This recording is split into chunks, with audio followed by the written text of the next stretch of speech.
We the saints and the Most High.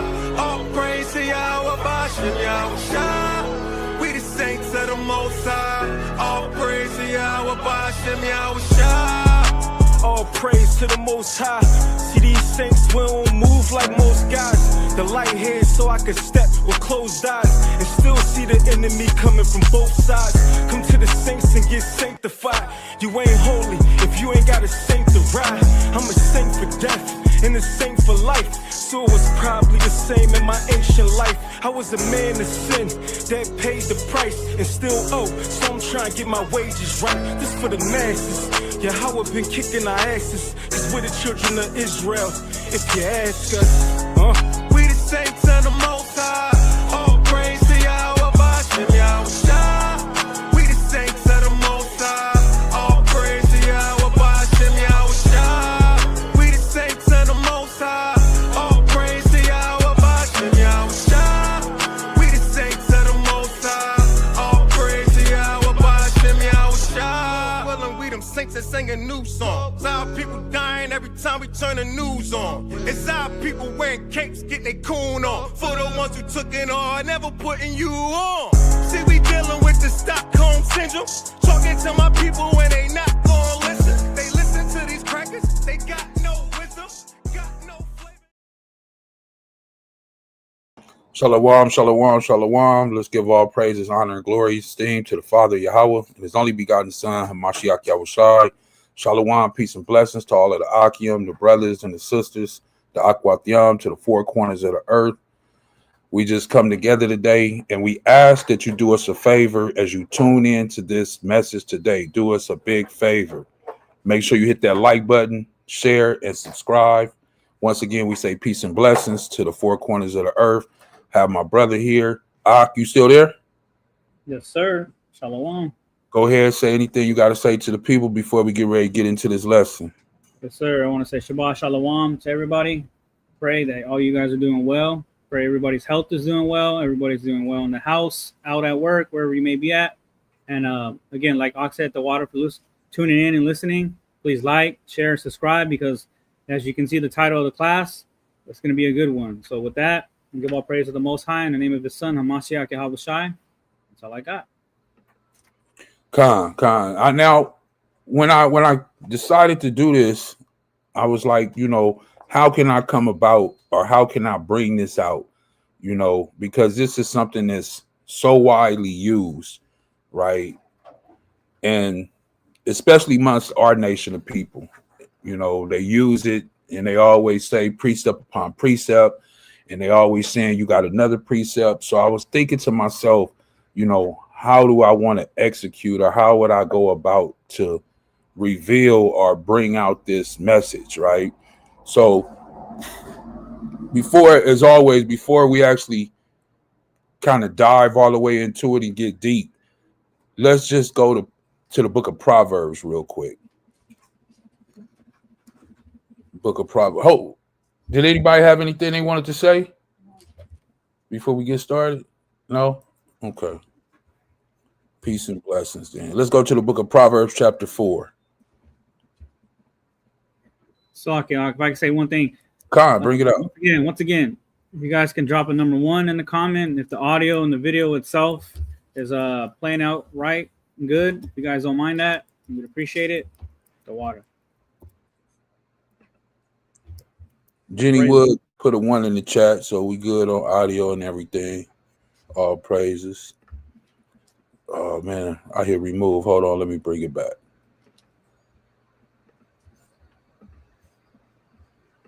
So we'll be at the book of Proverbs, chapter 4. And if you can see it on the screen, it says a father's instructions, right? And it's so crazy that before we actually went live, we were just having a conversation about what? Family, right? And does an individual or a man know, since he's the head, does he understand and know what it takes to not only have that family, but to be able to tend for it, to take care of it, to be there in all different type of fashions, right? Does he really understand the depth of what it is that he's I don't want to say getting into, but as they was called fatherhood, you know, having a family and what it takes to be that man, to have that family and fatherhood. So I'm not going to read too much of the beginning, but I do want to read a few verses from chapter 4, verse 1, and then we'll jump down and start at verse 20 and finish there. But just to establish this whole thing of what we're going to be talking about today, and I'm not going to hold you long. We're going to get into it and, you know, hit it real hard. So read to about verse, I think about 4, and then we'll jump down. Con. The book of Proverbs, chapter 4, verse 1.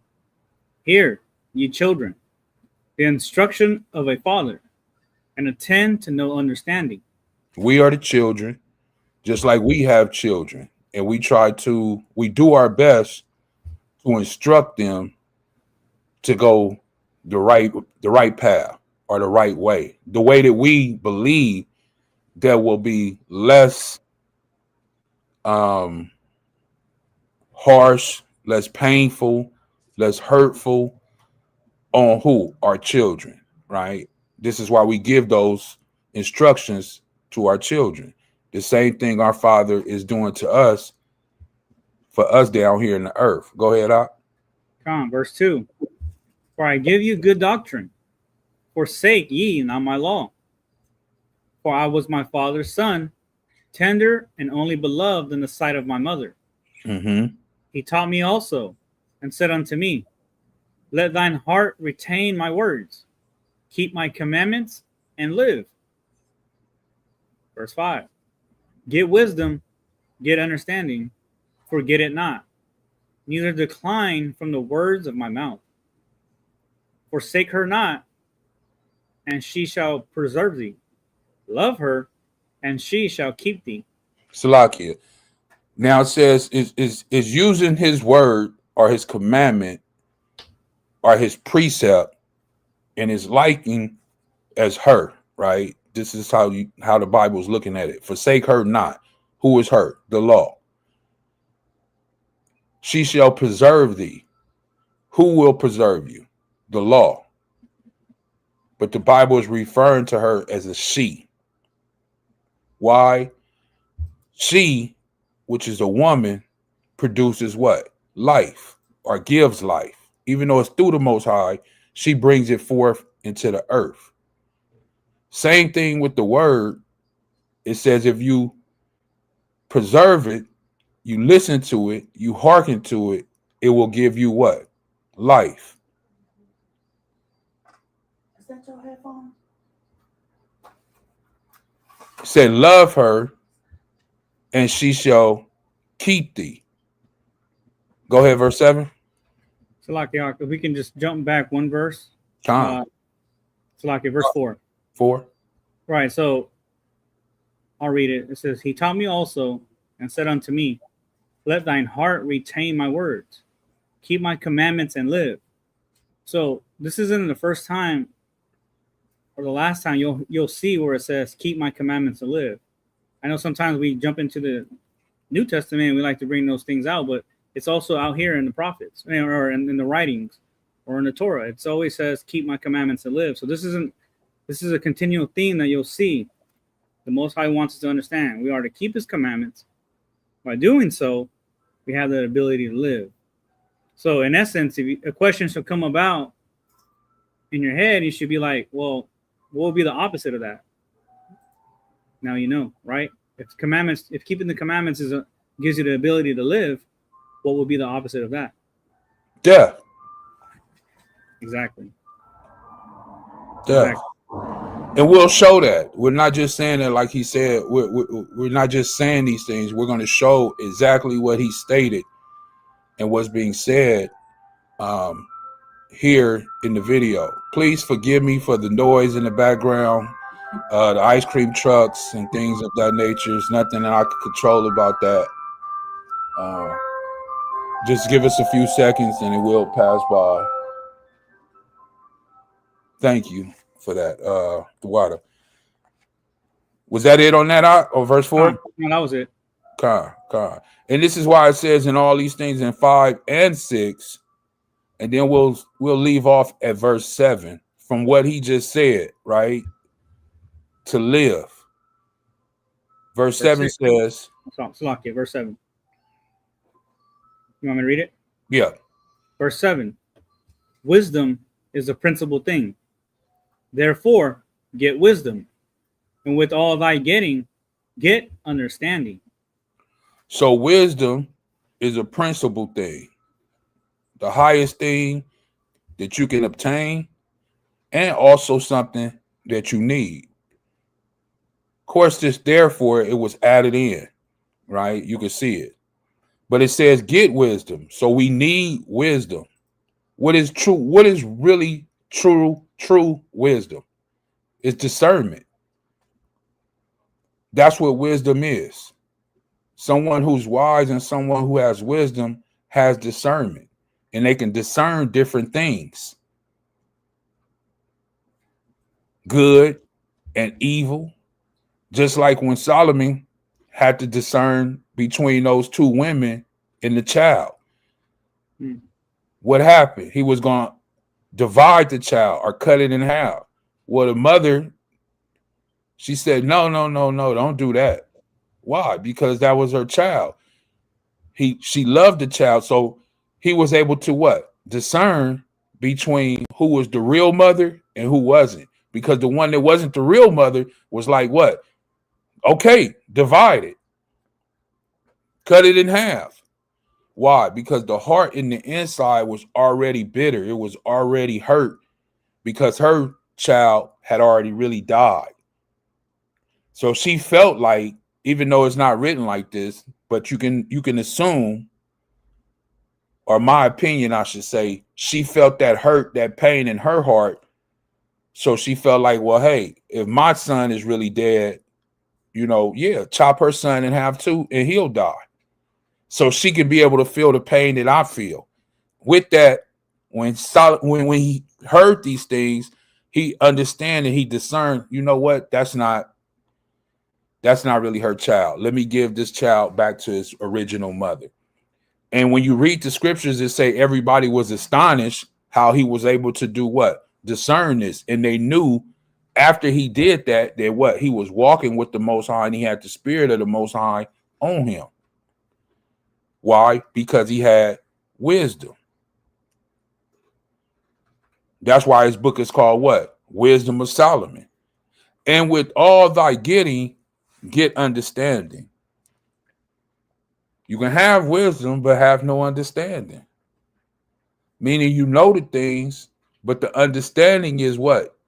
Actually doing the things. Right? So from verse 1 to verse 7, it gives us a very impactful punch to get this lesson started. It really does. And it's going to shape up everything where we're going into. Remember, precept upon precept. What is this all about? What does precept mean? What's the definition of it? Let's go to it real quick. I'm going to share my screen again. And we'll go to what the definition of what precept says, right? So, as Ak is getting ready to bring that out, I just thought I'd remind everybody, if possible, let's go ahead and make sure we're taking our notes. And again, this class will be available to watch again. All praise to the Most High, but let's make sure we're taking our notes and hearkening to what's being brought out. Because again, within the nation itself, this is something that's talked about all the time. I just seen a class done on this topic not too long ago. So this is something that will continue to be talked about now, tomorrow, and in the future, Most High will. So we pray that you guys take notes and just hearken. Con. And you see it on the screen, dictionary, Oxford, right? So this is what the dictionary is saying, right? About precept. There you go. You want to read it or you want me to read it out? I got it. Definition of precept. 1. A general rule intended to regulate behavior or thought.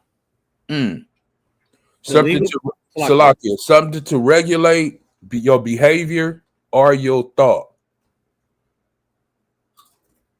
your behavior or your thought. So the way we behave in the Most High's eyes would be what? Something that's impure. Your behavior, and then your thought process, which is showing you what we just left about discernment, how to discern what is what? Good and what is evil. We have to go all the way back to Genesis, the tree that was eaten from. We have to remember the tree was the tree of what? Knowledge of what? Good and evil. So this is what this whole thing is about discerning good and evil. And our Father's instructions that he gave us to do what? Help us discern between good and evil. If, like I just said earlier, if we hearken to the word and preserve it and keep it, then we shall receive what? Life. But if we don't, and we cast it off, and we don't hearken to it, then we shall receive what? Death. Let's go down a little further, right? And just see what are precepts in the Bible, right? And this is the AI overview. Go ahead, Ak. In the Bible, precepts are specific, authoritative divine commands or mandates, particularly found in the Old Testament, that serve as rules for righteous living and spiritual guidance. While a less common term in the New Testament, the concept is present in YAHAWASHI's teachings, where the Most High's commands are understood as expressions of his will and character. Following these divine instructions leads to joy, understanding, and a deeper relationship with the Most High. So if you understand the precepts, if you understand the commands, then you will have what? A deeper understanding and a deeper relationship with the Most High, right? Let's get some of that. Let's jump to Deuteronomy. Let me go here, share the screen. Deuteronomy chapter 6 is where I want to go. Deuteronomy chapter 6. And we'll be starting at verse 1.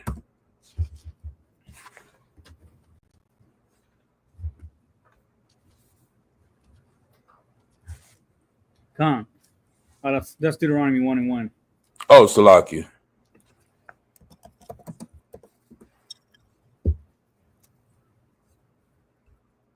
Here we go. Okay. Come on. The book of Deuteronomy, chapter 6, verse 1.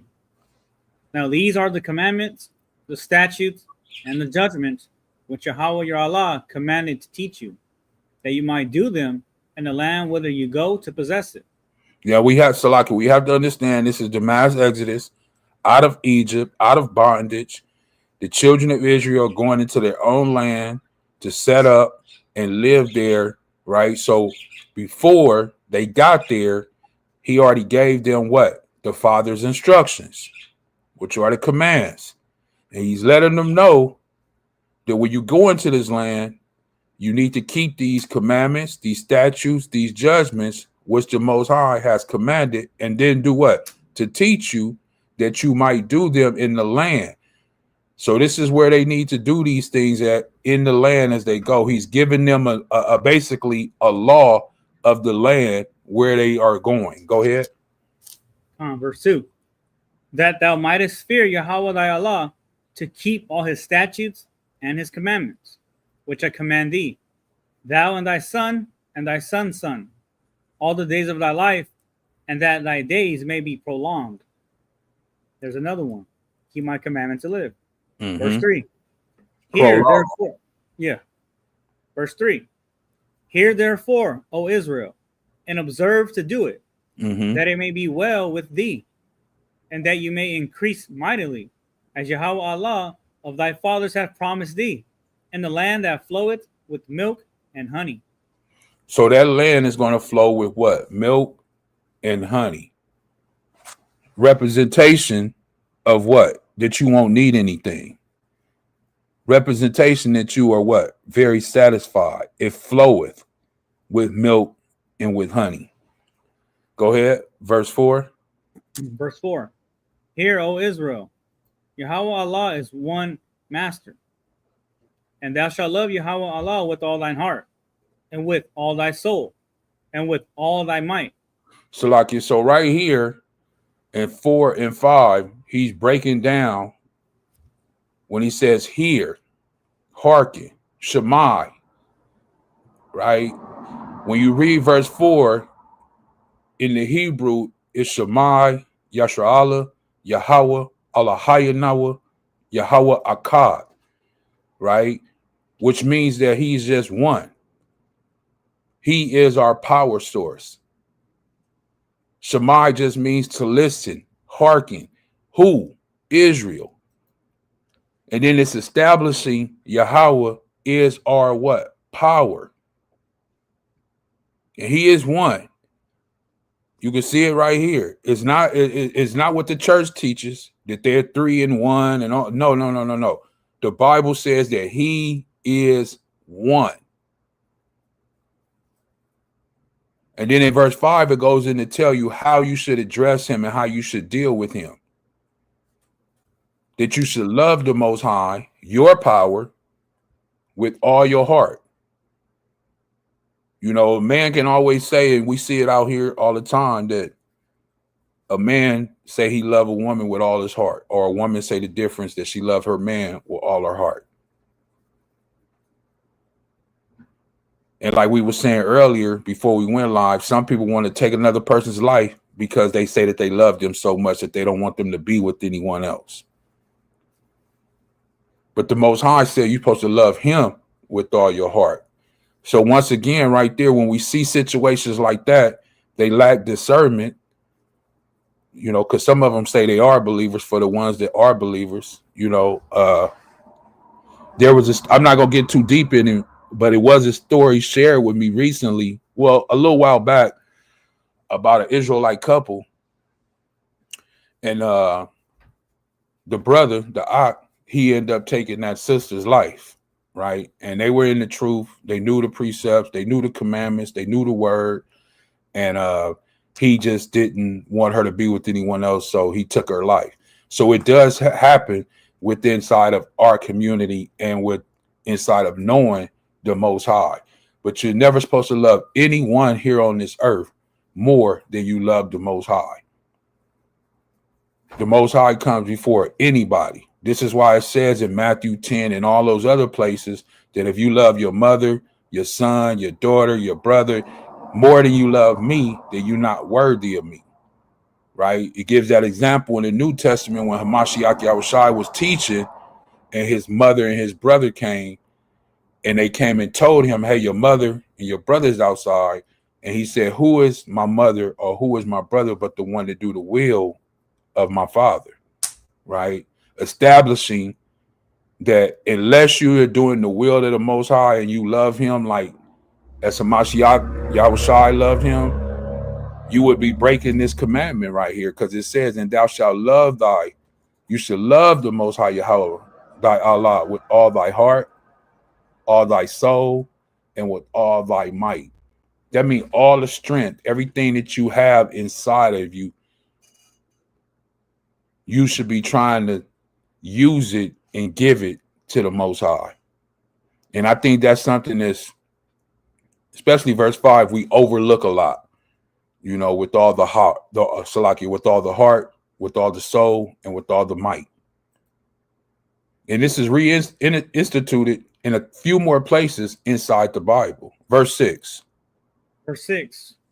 And these words which I command thee this day shall be in thine heart, and thou shalt teach them diligently unto thy children, and shalt talk of them when thou sittest in thine house, and when thou walkest by the way, and when thou liest down, and when thou risest up. So what we doing today on a beautiful Shabbat Sabbath day, right? Not only for those that may be watching or watch this at a later time, if you do have a family, you know, but for those that are watching and those that are here listening now, this is the things that we're doing. We're teaching these things to our children. You know, regardless of the fact whether your children may hearken, whether they may listen, whether they may agree, right? That doesn't matter right now. What matters is to just teach them, tell them, let them know, right? And the reason I say that is let's get this real quick. We'll jump to it and then we'll go somewhere real quick. Ezekiel real quick. And we're not going to read all of it. We'll just go right to the meat of it. 3 and 17.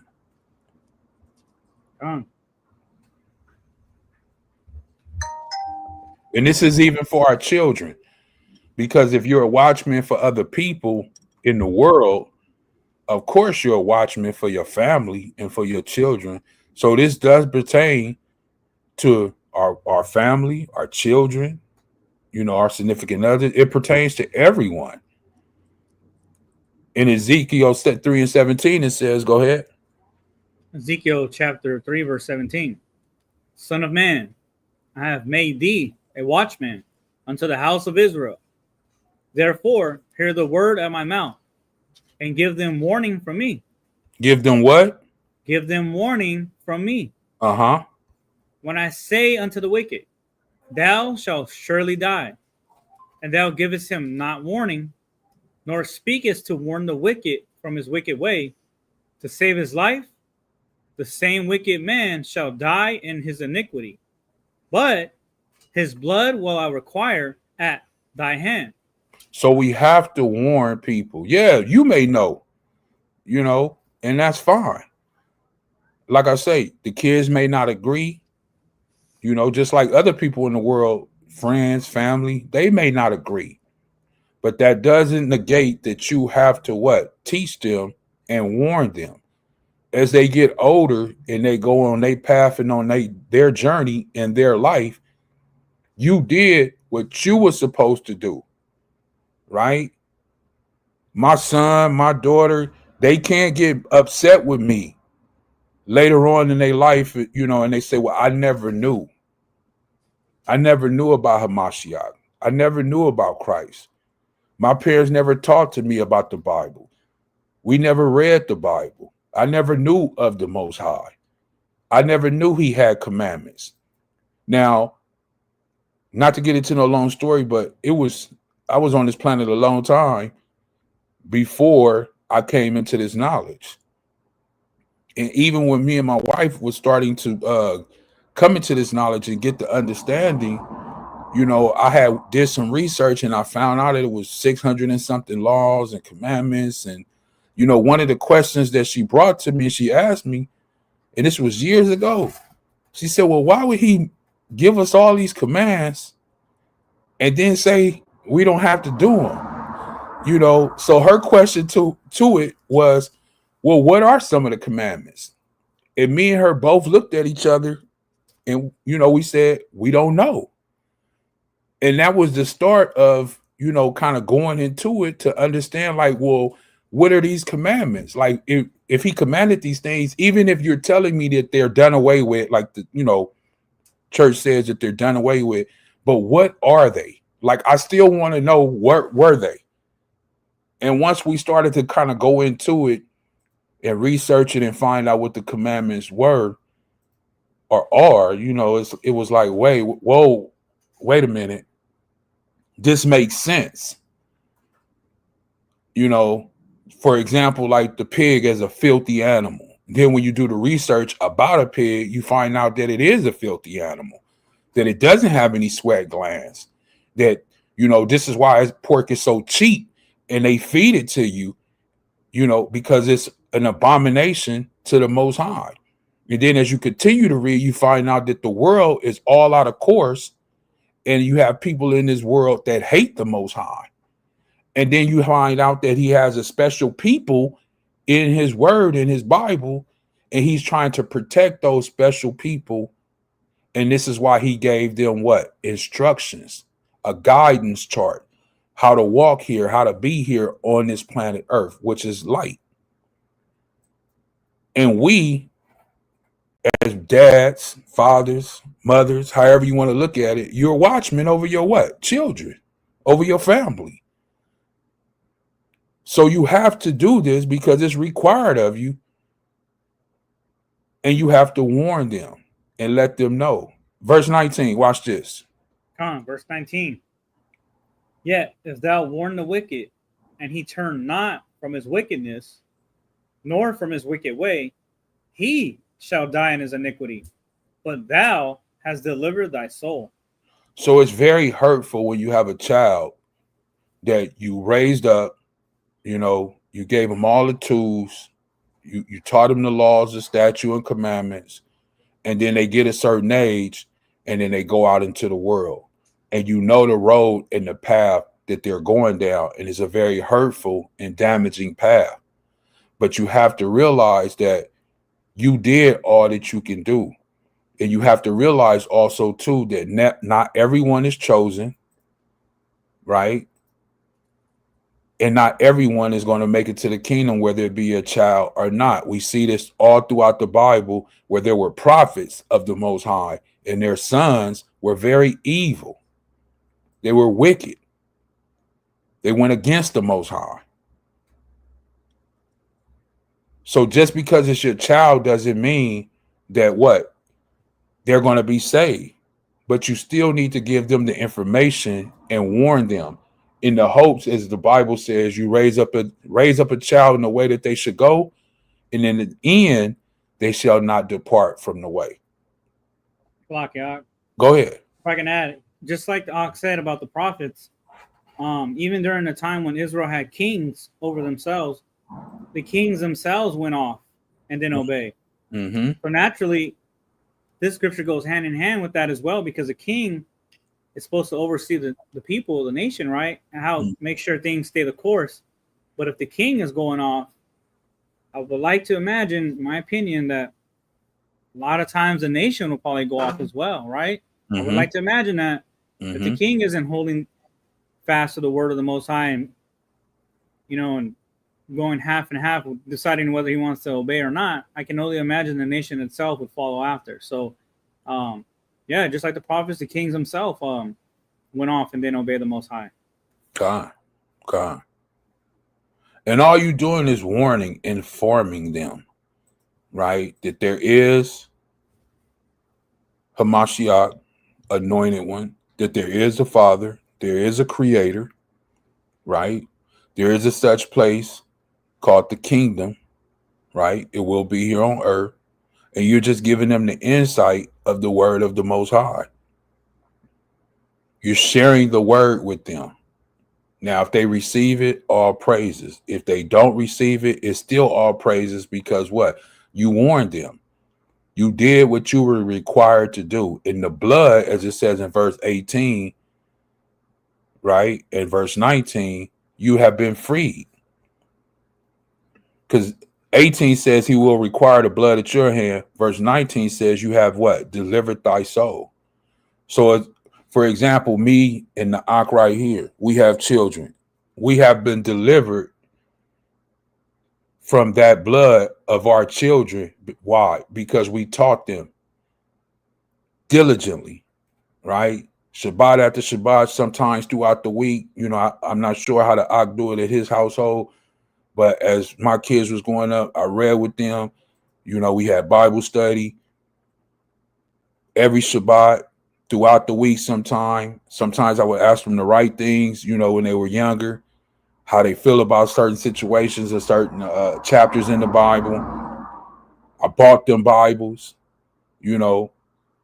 if they didn't lose them or anything like that, but if they had, they could have came and say, I need another Bible. They could still come right now and say, hey, I need another Bible. They know that Dad will get that, because that's what's important.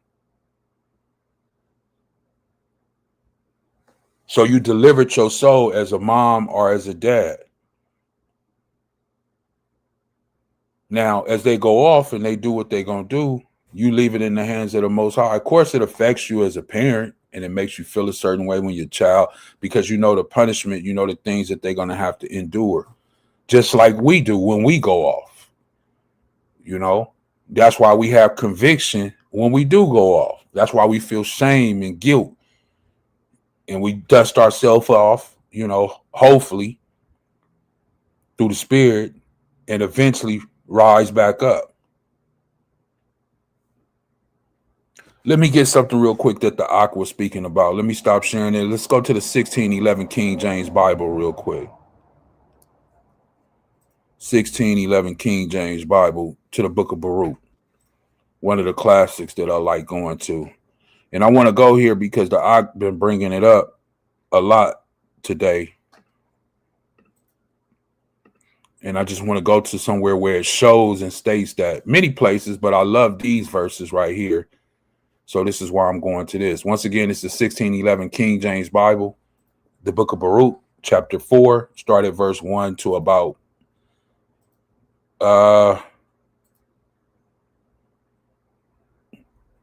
we'll go down to like 7, 8, something like that. The book of Baruch, chapter 4, verse 1. This is the book of the commandments of the Most High, and the law that endureth forever. And all they that keep it shall come to life, but such as leave it shall die. So that goes to what the Ak was saying earlier, right? Remember when you brought that out, Ak, about life? So this clarifies it right there, clean cut. You can't get around it. The Bible that you hold is the book of the commandments. The law, it endures forever.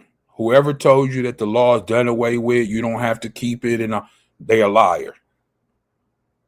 And if you want to believe them, all praises. Why do I say that? You say, how can a man of the Most High say all praises for somebody who don't keep the commandments of the law they believe is done away with? Well, in the book of Thessalonians, it say he will let them believe that lie. Right? So who am I as a man to try to override the Most High when he said he's going to send them that strong delusion? I can't override the Most High. I'm just a man. So all praises. And the law that endure forever. Once again, it endures forever. Here it is. All they that keep it shall come to what? Life. It will preserve you. It will give you life like a woman gives life. Not only does a woman give life, she what? Nurtures you. She builds you up. The woman was put there to be what? A helpmate or helpmeet, however you want to say it. To help you. But such as leave it shall die. So when you leave the word, when you walk away from the word, when you don't hearken to the word, you start to die little by little, piece by piece, until you just fall all the way off and die. This is why he's saying this in verse 2 and 3. Go ahead. Verse 2. Turn thee, O Jacob, and take hold of it. Walk in the presence of the light thereof, that thou mayest be illuminated. Give not thine honor to another, nor the things that are profitable unto thee to a strange nation. Salakia. Now 2 and 3, very powerful. Let me just lift this up a little bit. 2 and 3, very powerful. Turn. What are they turning from? Because it says turn thee. So what are you turning from? You're turning from what? Your wickedness, your evil, from being astray from the Most High. And he's telling you to turn what? And take hold of it. Grab it. What are you taking hold of? The book of the commandments, the word of the Most High. As you would say, the precepts, which are the commands. We read that earlier in the definition. Walk in the presence of the light thereof. We know the Most High is the light, that thou mayst be illuminated. We see something like this to this nature when Moses was going into and dealing with the Most High. When he came back to see the people, it says that his face did what? Anybody know? No one knows what Shine. Moses is. Shine. It had a glow. And any time that he wasn't in front of the Most High, he would do what? Put a veil over his face. Why? Because he shined, giving off what? Light, which means that he was what? Illuminated. Letting you know that if you walk with the Most High, you will have that light and you will be illuminated just like Moses was. And it also tells us in verse 3, give not thy honor to another, nor the things that are profitable unto thee to a strange nation. Now, I see a lot of my brothers and sisters out there, mostly my brothers, and they are always trying to give certain things to strange nations. And they want to sit and they want to debate and they want to go back and forth with the strange nation. Why? When we read the scriptures and it says, give not thy honor. What is your honor? It says, nor the things that are profitable. What is profitable? What is profitable to you? The word of the Most High, the commands of the Most High. Those things are profitable. How do we know this? We're going to read verse 4 and 5. Go ahead. Verse 4. O Israel, happy are we, for the things that are pleasing to the Most High are made known unto us. Be of good cheer, my people, the memorial of Israel. The memorial, the remembrance of Israel. Be of good cheer. He's telling us, be happy. Don't let it get you down. Whatever situation you're in, don't let it get you down. Why? Because the things that please the Most High, he has made known to us through his what? Through his word, through his commands. Like I was saying earlier, when we found out about these commands, these laws, something that's pleasing to the Most High is as simple as the pork thing. Well, of course, growing up, I didn't know that. But when I came to the knowledge and we opened up the book and we read it, and me and my wife, we discussed it, we said, well, wait a minute. Why would he say don't eat swine and it's an abomination to him to even touch it? So when it resonates in your heart, you say, you know what? Okay. One people say we can't eat it. It is laws done away with, but the Bible say don't eat it. It's an abomination. Don't even touch it. So I'm not going to eat it and I'm not going to touch it. That's something that's pleasing to who? The Most High. And he made it known to who? Us. Look how many people in the world eat pork, eat swine. And I'm talking about cultures like that's a big, big thing where they put the whole pig and roast it and put the apple in the, like it's a big thing. Notice no other animal is like that. It's only the swine. And it's big in all different cultures. Why? Because those things are an abomination to the Most High. And believe it or not, those people that do those things, they hate the Most High. And the Most High, believe it or not, forgive me, I know you may not like this, he hates them. Because when it says it's an abomination is what? He detests that. He hates that. But he's telling us to be of good cheer. So this whole lesson, I was just trying to give some insight, the foundation, lay some foundation about this thing that we're in and these commandments. So let's just get to it, right?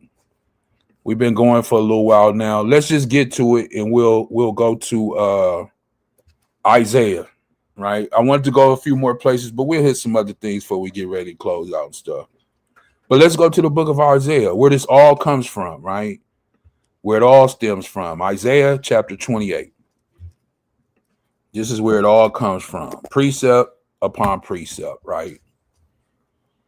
Now, as we go into this, I'm going to do comparative text. I wish I could put it side by side, but I don't know how to do it right now, so I'm not going to try to fool with it. But what we're going to do, since we'll do a comparative text, I'll show the King James, and then I'll show the New Living, right? And as we can see right here, it says at the top, Ephraim's captivity predicted.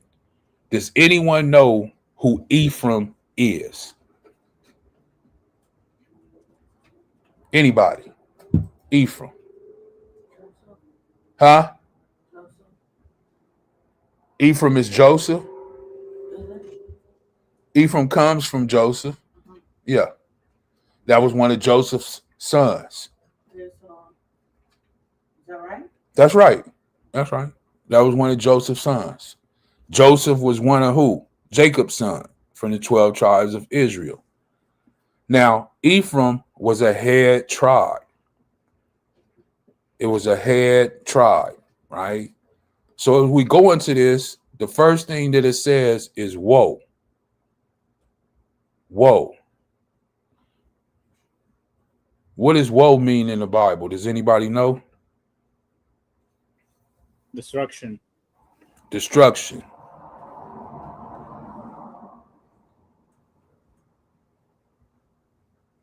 And then it says 188. Let's see. A passionate cry of grief or despair. Lamentation. I believe lamentation is crying, yeah, in the sense of crying out after. So that's how he starts this chapter off, right? A crying out to who? Ephraim.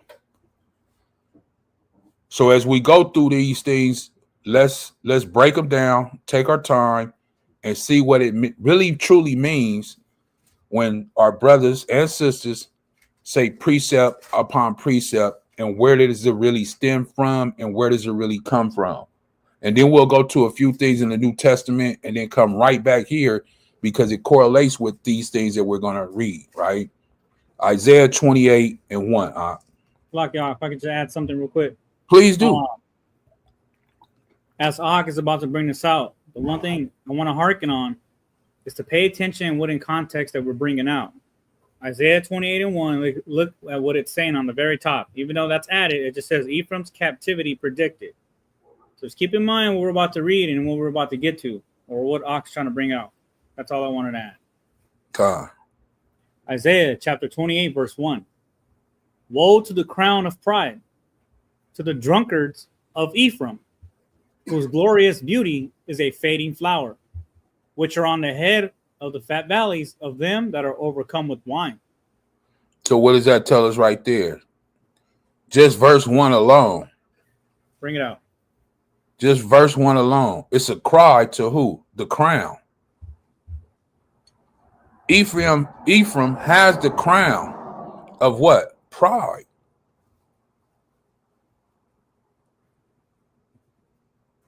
To the drunkards of Ephraim. What does the whole Bible say about drunkards? Especially in the New Testament. No drunkard shall enter where? The kingdom. No drunkard shall enter the kingdom. Here it is, Ephraim, which is one of the head tribes, they're drunks. They had a glorious beauty. Why? Because they was a head tribe, powerful tribe, right? And we know this because when the tribes were separated after Solomon, and it was just Israel, Ephraim was that head tribe. They were the dominant ones, which had to have what? A glorious beauty, but it's fading quick and fast. Why? Because they're drunk.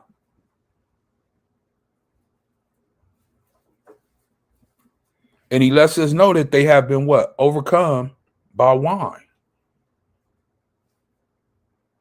This, we would call it today alcoholism. It has overtaken them. Go ahead, verse 2. Verse 2. Hold on, Salakia. She said she had a comment. Go ahead. Question. Would that mean like, does that mean like, not in the literal sense of drinking wine, but like, because Babylon holds the cup of wine, which is like everything that's in the world, and Ephraim is in the world? You could correlate it with that too. Yeah. I mean, it is. That's how they would lose their crown, because you know you're more into the world than you are of what you should be. Yeah, that's why I say you can put that together. In this sense, it is actually talking about wine that they're drinking. But of course, yeah, the woman who sits on the beach with the cup full with the wine are abominations of the Most High. the reason I say you can put that together is because when you are drunk, you start to do things that go against the Most High, as we're going to read right here, and how the Most High looks at you. So you start to do what? Abominable things. So yes, you definitely can put those two together, right? And just for verse 1 in the New Living, it says, "What sorrow awaits the proud city of who? Samaria."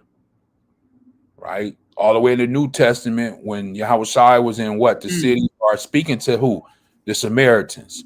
This is what it all goes back to, right? This is why it was such an issue when Yahawashi was there, why they separated themselves, all these things. The glorious crown of who? The drunkards of Israel. That's what Ephraim was known for. They were the drunks, the winos, as we call them today, right? The people who hung out in front of the liquor store, asked you for 25 cents, 50 cents to get a drink. It sits at the head. I'm sorry, did you want to read this? Go ahead. I can read it. Yes. Okay. One thing I'd like to comment. I didn't even check it out in the NLT. That's crazy that it even references.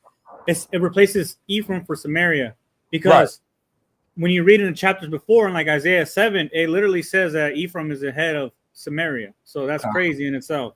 And also, like in Acts, as Hamashiach departed, he says, "Hey, go down to Samaria." So I'll leave that alone. I'll let all those piece that together. But all praise to the Most High. That was this is beautiful seeing this. NLT. What sorrows awaits the proud city of Samaria, the glorious crown of the drunks of Israel? It sits at the head of the fertile valley, but its glorious beauty will fade like a flower. It is the pride of a people brought down by wine. Which lets us know that, yes, you can be brought down low just simply by wine, strong drink, and any other thing.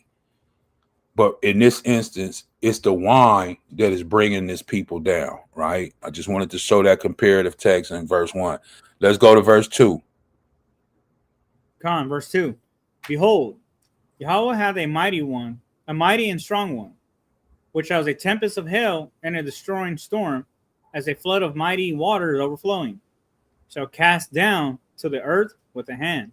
The crown of pride, the drunkards of Ephraim, shall be trodden under feet. So the Most High is going to send something, or send some people, someone, against who? Ephraim. Why? Because they're drunk all the time. They're drunk all the time. And the Most High, he doesn't like this. Why? As you said earlier, if you are a leader and you're over these people and you're drunk all the time, are you leading these people in a righteous way? No. You're definitely not. And if that's what you are, and they see you as the leader, right, the head tribe, then that's what the other people start to tend to do, because they see that you doing it. A lot of people just like to follow suit. Verse 4. Verse 4. And the glorious beauty, which is on the head of the fat valley, shall be a fading flower, and as the hasty fruit before the summer, which when he that looketh up, it seeth, while it is yet in his hand, he eateth it up. And that day, Yahweh of hosts be for a crown of glory, for a diadem of beauty unto the residue of his people, for a spirit of judgment to him that sitteth in judgment, and for strength to them that turn the battle to the gate. Verse 7. But they also have erred through wine, and through strong drink are out of the way. The priest and the prophet have erred through strong drink. They are swallowed up of wine. They are out of the way through strong drink. They err in vision, and they stumble in judgment. So what does that all impact? Remember, I started off this lesson and I said it's really what it all boils down to. The instructions that's given to us from the Father, everything that we have gone through, even here in Isaiah 28, what does it all break down to? It all goes back to Genesis, which is what? The tree of knowledge of good and evil, discernment. Right here in verse 7, it's saying they have went astray. They erred. Why? They let the wine, the liquor, the strong drink, today we might say Hennessy or something like that. They let that thing overtake them. Now their judgment is off, their discernment is off. How do we know this? Let's do it. Compare the text, verse 7, right? We'll put the NLT right next to it. I'll let the Ak read it. I know why. I know why. Go ahead, Ak. NLT, verse 7. Now, however, Israel is led by drunks who reel with wine and stagger with alcohol. The priests and the prophets stagger with alcohol and lose themselves in wine. They reel when they see visions and stagger as they render decisions. Stagger as they render decisions. These are the people that are giving out decisions. And then they staggering. So people are coming to them for a decision. They loaded. They drunk. Listen, we don't even want somebody who drunk to get behind a car and drive, let alone for you to give me a decision that's going to impact my life.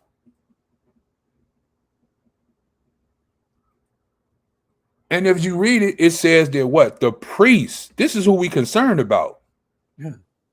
If these were just regular people, regular Israelites, and they were off at the bar getting loaded, okay. You know, they just farmers. They shouldn't be doing it, but okay. But you're talking about the priests and the prophets getting loaded all day off of alcohol and strong drink. And then when it comes time to give a decision or tell us about the vision that you see, it's all backwards. Why? Because you drunk. It's like, yeah. Bring it out. That's heavy. That's real heavy because it's like if we read the scriptures and we were getting half full or maybe all the way off visions or prophecies because they were drunk. Imagine that. That's why it's so important. Just within the scriptures we have, like imagine we were getting far out of this world prophecies about something that may or may not have happened due to alcohol. Now we have to remember who is writing this. Isaiah. Right.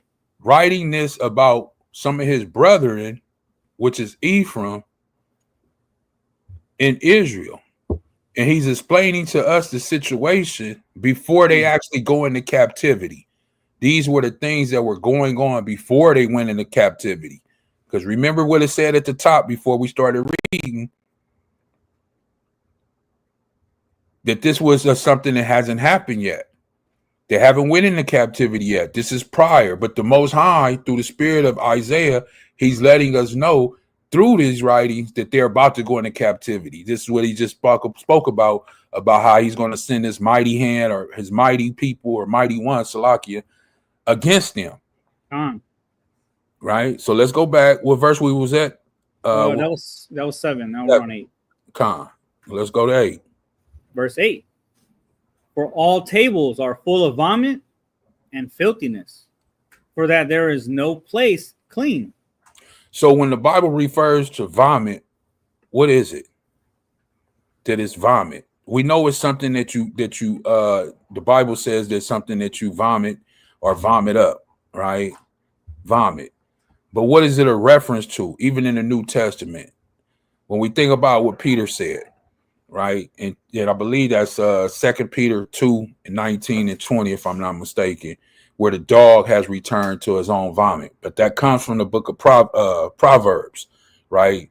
That's Peter reinstituting from Proverbs about a dog returning into his own vomit or a pig going back to the mire. Basically, you were clean, then you went back and jumped in the mud, you know, or you was clean, washed in the blood, and then you went back and started doing the things that you used to do in your old life, which is returning to your vomit, your filthiness, your dirtiness.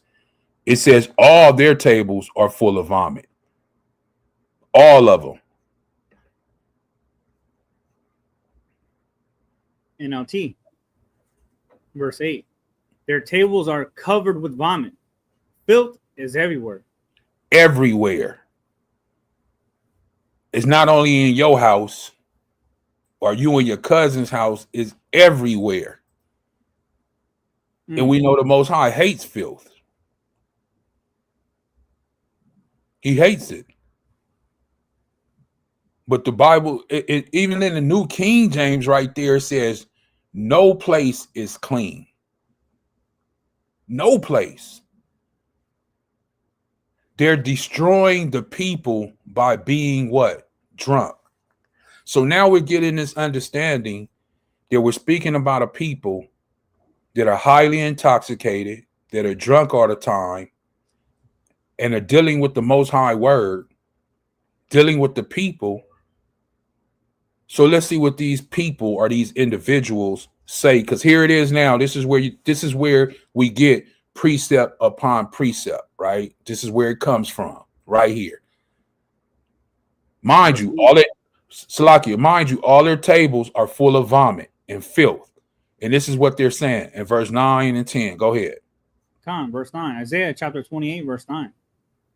Whom shall he teach knowledge? And whom shall he make to understand doctrine? Them that are weaned from the milk and drawn from the breast. For precept must be upon precept, precept upon precept, line upon line, line upon line, here a little and there a little. Salakia. So we'll stop right there. Just 9 and 10. Here it is. There it is. 10. Precept must be upon precept, precept upon precept, line upon line, here a little bit, there a little bit, right? Favorite line for everybody. Let's do comparative text to 9 and 10. And then we'll jump around a little bit. Right? Here it is. Verse 9 in the NLT. Go ahead. Who does YAHAWAH think we are? What? Yeah. What? Look how they speaking to the Most High. Look how they speaking to him. Who does YAHAWAH think we are? Question mark. Go ahead. Who does YAHAWAH think we are? They asked. Why does he speak to us like this? Are we little children, just recently weaned? Mocking, taunting, speaking ill of who? The Most High. They sound like they drunk. With a comment like this. Are we little children just recently weaned from what? The milk off the breast. So basically, they're saying that the Most High is treating us like what? Little children. Who does he think he is? Well, you could say today people still think that. They still feel that way. Who does he think he is to judge me or put me in hell?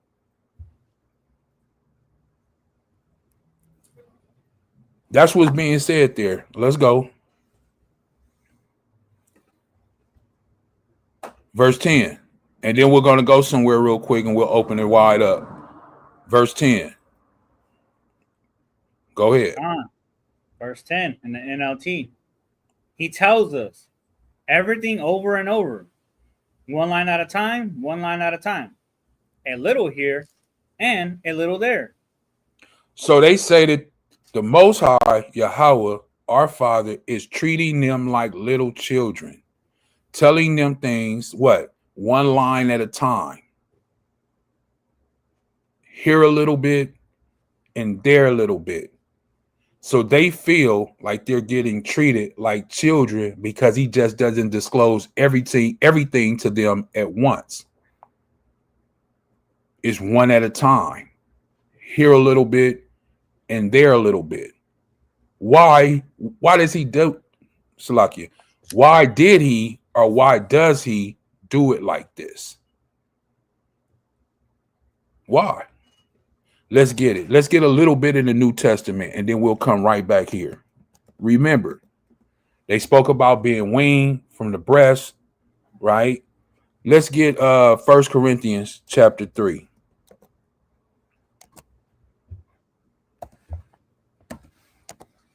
1 Corinthians chapter 3. Because it's amazing that in the book of Isaiah, they speaking about this. And it's also amazing that Paul in the New Testament is speaking about the same thing. So where did all this arise? Precept upon precept, line upon line, all these things. This is a mockery against the Most High from Ephraim, that they're upset that they're getting told things a little here, a little there. They're upset. Let's see what our brother Paul says. Listen to what it says at the top. Foundation for what? Living. First thing he says to these people. Go ahead. Con, the book of 1 Corinthians chapter 3, verse 1. And I, brethren, cannot speak unto you as unto spiritual, but as unto carnal, even as unto babes in Hamashiach. I have fed you with milk and not with meat, for hereto you were not able to bear it, neither yet now are ye able. So Paul said, I have fed you with what? Milk. In reference to a baby that's still on what? The breast. In the book of Isaiah, these drunkards are referring to themselves just recently weaned off the breast of the milk, right? Paul says also, and not with meat, meaning he couldn't give them all the things that he wanted to give them. This is what he's relaying to them. I couldn't give you all those things. I had to give you what? A little here, a little there, a line here, and a line there. Why? Because you wasn't able to bear it. You wasn't able to bear it. The same thing Isaiah is writing about who? Ephraim, that they could not what? Bear it. Because they were what? In a drunken state. Paul is going to let us know why they couldn't bear it here. And he says it, you were not able to bear it, neither yet now are you able. So you're still not able to bear it. So I have to give you a little here, a little there, line here, line there. Why? Because you can't understand, or you wouldn't be able to bear the meat if I give it all to you. Or if I give you a lot, if I give you a full plate. Okay, you wouldn't be able to bear it. How do we know? Verse 3, this is what he's going to go into and let us know. Verse 3 is going to tell us why they wouldn't. Go ahead. Verse 3. For ye are yet carnal. For whereas there is among you envying and strife and divisions, are you not carnal and walk as men? So this is the separation that separated them while they were what? Still on milk. The same thing is being spoken about where? In the book of Isaiah, chapter 28, 9 and 10, speaking about what? Milk. That's what they said. Why are you treating us like we just got off the breast? What if you just got off the breast or you still got milk in your mouth? You still got milk. And as we learn when it goes deeper into it about this milk that it's speaking about, it says that you unskillful in the word. So this is why when we read this in Isaiah about being unskillful in the word, then what happens? He has to give it to you a little here and a little there because you're unskillful. You're very unskillful. And Paul establishes, let us know why they're unskillful, because they still have envying in them. They still have strife in them. It's divisions. So when we look at all these congregations today out here in the world, we look at all these camps today out here in the world, our brothers, our sisters, and you see all these divisions. If you're not in this camp, if you're not in this congregation, you don't have the truth. You are this, you're that. When you see these things and you hear these things, you have to understand that these individuals are what? They're still on milk. I don't care how big their congregation is. I don't care. They got 3 million people following them. they are still on milk. Why? Because this is what the Bible says. If you have strife and you have divisions, he says, are you not carnal, which is fleshly? Let's get a comparative text. That's all it means when it says you're carnal. Let me see if it says it right here in the NLT. Yeah, go ahead. You can read that. NLT. For you are still controlled by your sinful nature. Mm-hmm. You are jealous of one another and quarrel with each other. Doesn't that prove you are controlled by your sinful nature? Aren't you living like people of the world? Exactly. And if you're controlled by your sinful nature, it means in the Bible that you're still controlled by what? Your flesh. That is your sinful nature. Bring it out. So what that sounds like also is when we're conducting ourselves, displaying envying, strife, and having divisions, that sounds like that would play a factor in us rendering decisions, judgment. Definitely. Because if I don't necessarily like you and I'm coming to a decision just based off just a decision, just some judgment in my favor, I'm going to put it against you that I don't really like you. I'm going to have this go this way for you. I'm not going to have it play out in your favor. Your discernment is off. Your judgment is off. Yeah, you were purple, but I don't like the way the color purple looks. Right. I'm not gonna play it out in your favor. Especially on you. You know. Yeah, yeah. You got purple on your ribbon. It says blue. Yeah. Now you off. You know what I mean? Yeah. Yeah. And they've said that because I put purple on mine. Right. Exactly. And they've asked me why you put purple on it. I said because that's what it says in the scriptures. Exactly. Let me tell you a funny story. To one day we were watching a live class, and they were actually saying that it's that if you don't have blue on there, that it's wrong and these things like that. So I heard it, but I was like, whatever, because I know.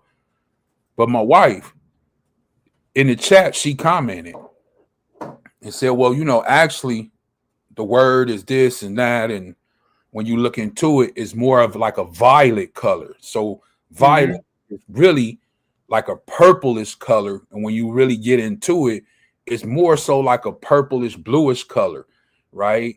But if you want to be technical, the Bible really says violet, right? And she left that in the chat, and they seen it. And crazy thing is, when they seen it, they pulled it up because, like I say, she left all the information, and they read it. And if I'm not mistaken, didn't they still say, no, it got to be blue? Yeah. Even after they seen it, huh? They said it was blue. Yeah. Even though in the Blue Letter Bible, it said violet. It says the color is techolet. Techolet. And that is violet. Violet, yeah. And they said, bring it up. Yeah. I mean, it was on the screen. Like we got the thing on the screen right now, and it said violet. They said, nah. We still got to be blue. Like Peter said in Acts chapter 5, am I supposed to listen to you as a man, or am I supposed to listen to the Most High? I'm going to listen to the Most High. And that's what's wrong with people still listening to man, right? And this is what Paul is speaking about right here. And walk as man. Stop walking as man and listen to the Most High and walk as what? YHAWAH. This is what he means about milk. Let's go to one more and then we'll jump back in there and we'll get ready to close out. Like I said, I didn't want to hold you long today, but I did want to touch on some key points about this precept upon precept, line upon line, and where it comes from. It comes from what? People being on milk, right? Especially Ephraim at this time, because they were drunks. And the way they were delivering it was saying, basically mocking the Most High, that you treating us like little children, right? And as Paul just referenced right here in Corinthians, he had to treat them like children. Why? Because they were on milk. They were unskilled. I know I keep saying that, so I'm going to show you where I got that from about being unskilled and being on milk. This is in the book of Hebrews about our high priest, right? Hebrews chapter 5. The book of Hebrews chapter 5, verse 1. No. We're going to jump down some. Oh, okay. Let me get it.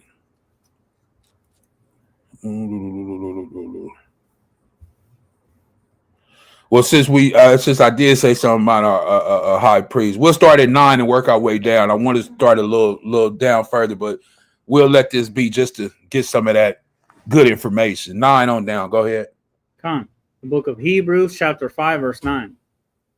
And being made perfect, he became the author, Salakia, of eternal salvation unto all them that obey him, called of the Most High, an high priest after the order of Melchizedek. Speaking about who? Hamashiach YAHAWASHI, Christ. Go ahead. Verse 11. Of whom we have many things to say, and hard to be uttered, seeing ye are dull of hearing. They're what? Dull of hearing. So right there, 11 establishes what we're about to go into, right? It establishes many things to say, but you are what? They're hard to be uttered. Seeing why? You're dull of hearing. Your ear, you have ears, but you're really not listening. Why? Because you're still on milk. You might say, well, he just said that. Let's read verse 12. Go ahead. Verse 12. For the time you ought to be teachers, you have need that one teach you again, which be the first principles of the oracles of the Most High, and are become such as have need of milk, and not of strong meat. So the same reference in Isaiah, the same reference in Paul, Corinthians, the same reference right here in the book of Hebrews is speaking about what? Milk. It's speaking about what? Strong meat. All strong. Let's get the definition of what strong meat. Let's see what it means. Because I don't want to speculate and just say things. So let me go down here and see what see how I hate when they break it up like that. See, they give you the generic word. This is what the arrow means, that it means a multitude of things, right? And then they give you meat. We'll just click on meat and see what it says. Food, nourishment, right? So we know that strong, we'll just take that word strong, that this is a strong what? Food. This is a strong what? Nourishment. Why? We already read it in the Bible, because it gives you life, right? This is the best thing that you could ever have. This is why YAHAWASHI references that if you drink from this, you'll never be thirsty again. Right? Okay. Bring it up. It right there in Strong's definition. Bring it out. Nourishment, literally or figuratively, by implication, rations, wages, food, or meat. Mm-hmm. So just like you said, it's not just literal, but figuratively. Right. Car. So when we go back and we look at this, you ought to be teachers already. You should be out here teaching. But you have need that we still come back around and teach you again. Line upon line. Here a little bit and there a little bit. But you should be teaching already. But I still got to come back around. I'm just using I'm not saying me. I'm just using hypothetical, right? I still got to come back around every Shabbat or every Shabbat and every Wednesday or fourth day or something and kind of give you a little here, give you a little line here, you know. Hey, did you read Proverbs 2:1? You know, did you read 1 Corinthians 9 and 10? You know, a line here, a line there. But really, I've been doing this for about 4 or 5 years with you. And you should be a teacher already, as it states right here. For when the time you ought to be what? Teachers. You have need that one is still teaching you. Got the ox still coming around there every fourth day, every Shabbat. To what? Teach you. When you should be a teacher already. And then it says it's the first principle of the oracles. That's the first thing you should know.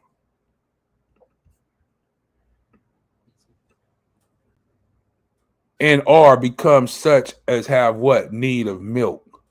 When a child doesn't get milk, and of course you're not giving the child anything else, a newborn, and they don't get milk, they're not getting nourishment, what happened? They die for lack of what? Nourishment or dehydration. And not of strong meat, meaning you're not getting what you really are supposed to be getting. I'm only able to give you a commandment here, a commandment there, a line here, a line there. You know, in school, and I think you did this if I'm not mistaken, you have like how you took your courses when you was doing your courses, and you were taking extra courses, extra classes to graduate early. Dual enrollment, as you say, right? You were taking a multitude of things, correct? Trying to get it done so you can move on, right? So in that instance, you wasn't on milk.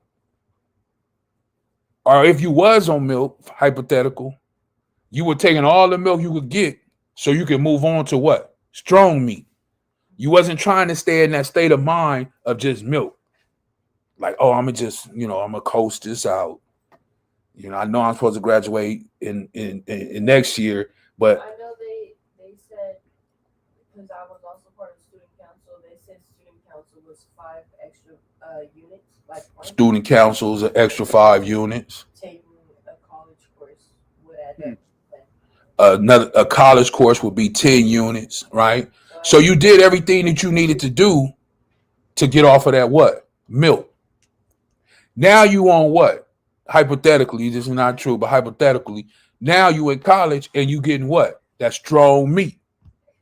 They don't have to give it to you as back in the day when you was in school or high school, they gave you a packet, right? They gave you one packet, so to say. And they said, bring that back next week when you finish. Hypothetical, right? So you took that packet, you did that packet, and you brought that back when you was done, right? Line upon line, a little here, a little there. That's what they did. Not to overwhelm you. They didn't want to give you 4 and 5 packets and then you get overwhelmed and you're like, oh, I don't know what's going on. I can't. So they gave you a little bit. They kept you on milk. But once you finished that, you graduated. Now you on strong meat. And now you go to classes and you getting all kind of stuff. They're not going to just give you one little thing. You got a multitude of things you got going on. You got to make sure you get to class. You got to make sure you up there. You got to make sure you talk to your professor. You got to make sure you take notes. You got to make sure you check your computer for your labs. Whatever you got going on, you got a multitude of things going on. And now is what? It's all on you. Is it more responsibility now or you have more responsibility years ago? More responsibility now. Why? Because you moved on.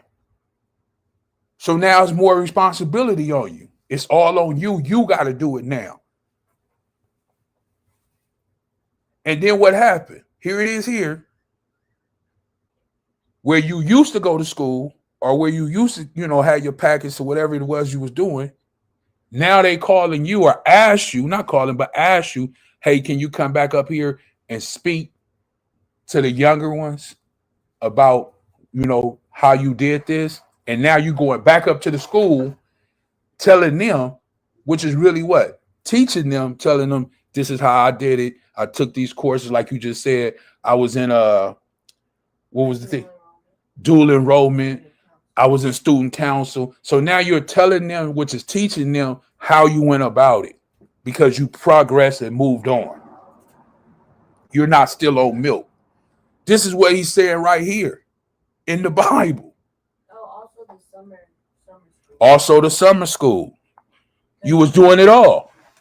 Because the high school, if you did the summer school, they would give you either 1 or 2 packets depending on how long it took you. Mm-hmm. And once you started your new semester, basically your new grade, whatever you want to call it, then they would add those. See?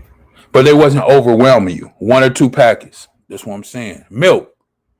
let's go ahead on. Let's keep moving forward. Hopefully, you guys can see the correlation that I'm bringing, and you can see the understanding that Isaiah, Paul, and the writer of Hebrews is saying that you should be teachers like those men in the book of Isaiah. We're going to go back to show you they should have been teachers, but they were what? Drunk on wine.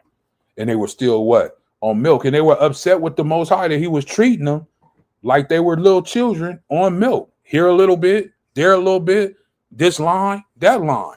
He had to do it like that. Why? Because they were unskilled. As we're going to read in verse 13, is going to let you know. Go ahead. Verse 13. Uh-huh. For everyone that uses milk is unskillful in the word of righteousness. Uh-huh. For he is a babe. He is a what? He is a babe.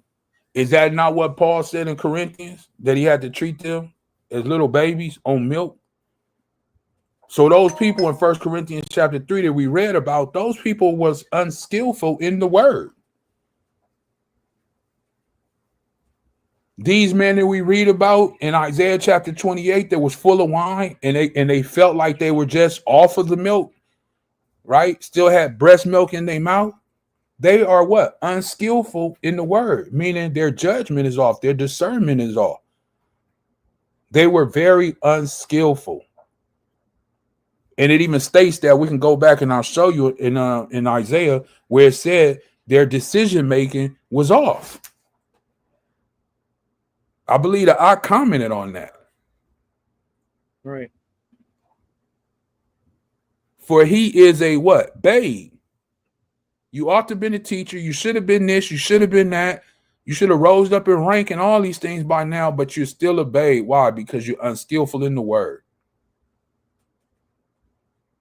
Verse 14. Verse 14. But strong meat belongeth to them that are full of age, that are of full age, Salakia. Even those who by reason of use have their senses exercised to discern both good and evil. To do what? To discern both good and evil. This is why I say when we think about this, it all has to do with discernment when it comes back to it. Listen to look at what it says. Who by reason of use, their senses are what? Exercise to discern. They have discernment. When a person is off of milk, those type of individuals can discern between good and evil. You have that discernment. But when you're on milk, you lack the discernment that's needed.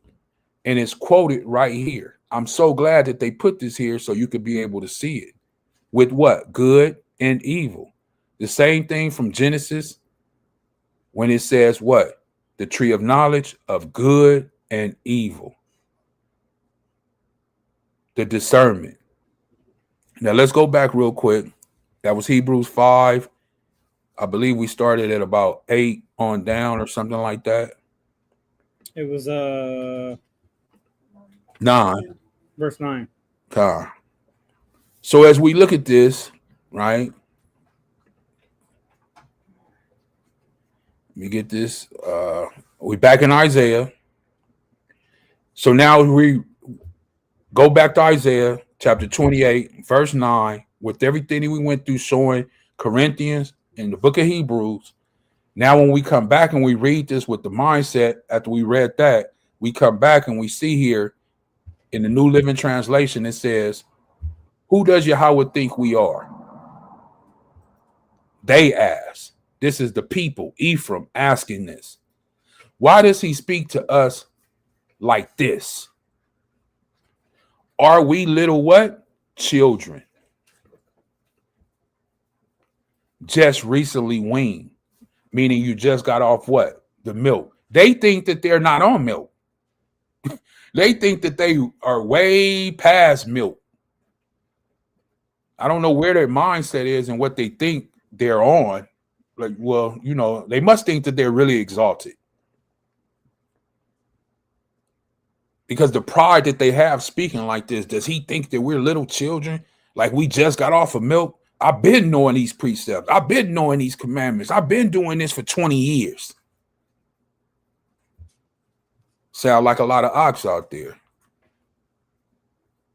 I like the NIV right here. Read that one in the NIV. NIV, verse 9.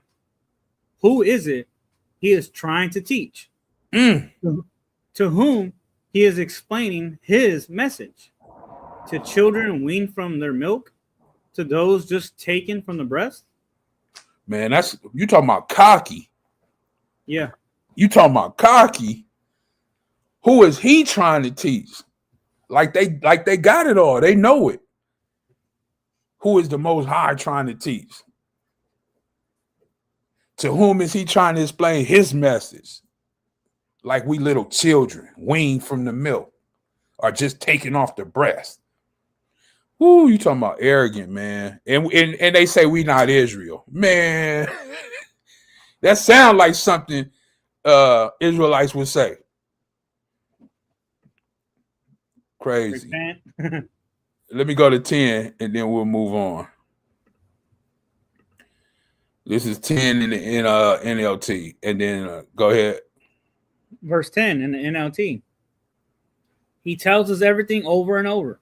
One line at a time, one line at a time. A little here and a little there.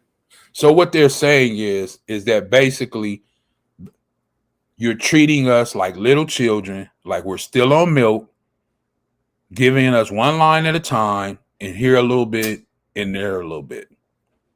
And the reason the Most High and Isaiah was writing this and the Most High was giving things to them like that was because they were still on milk.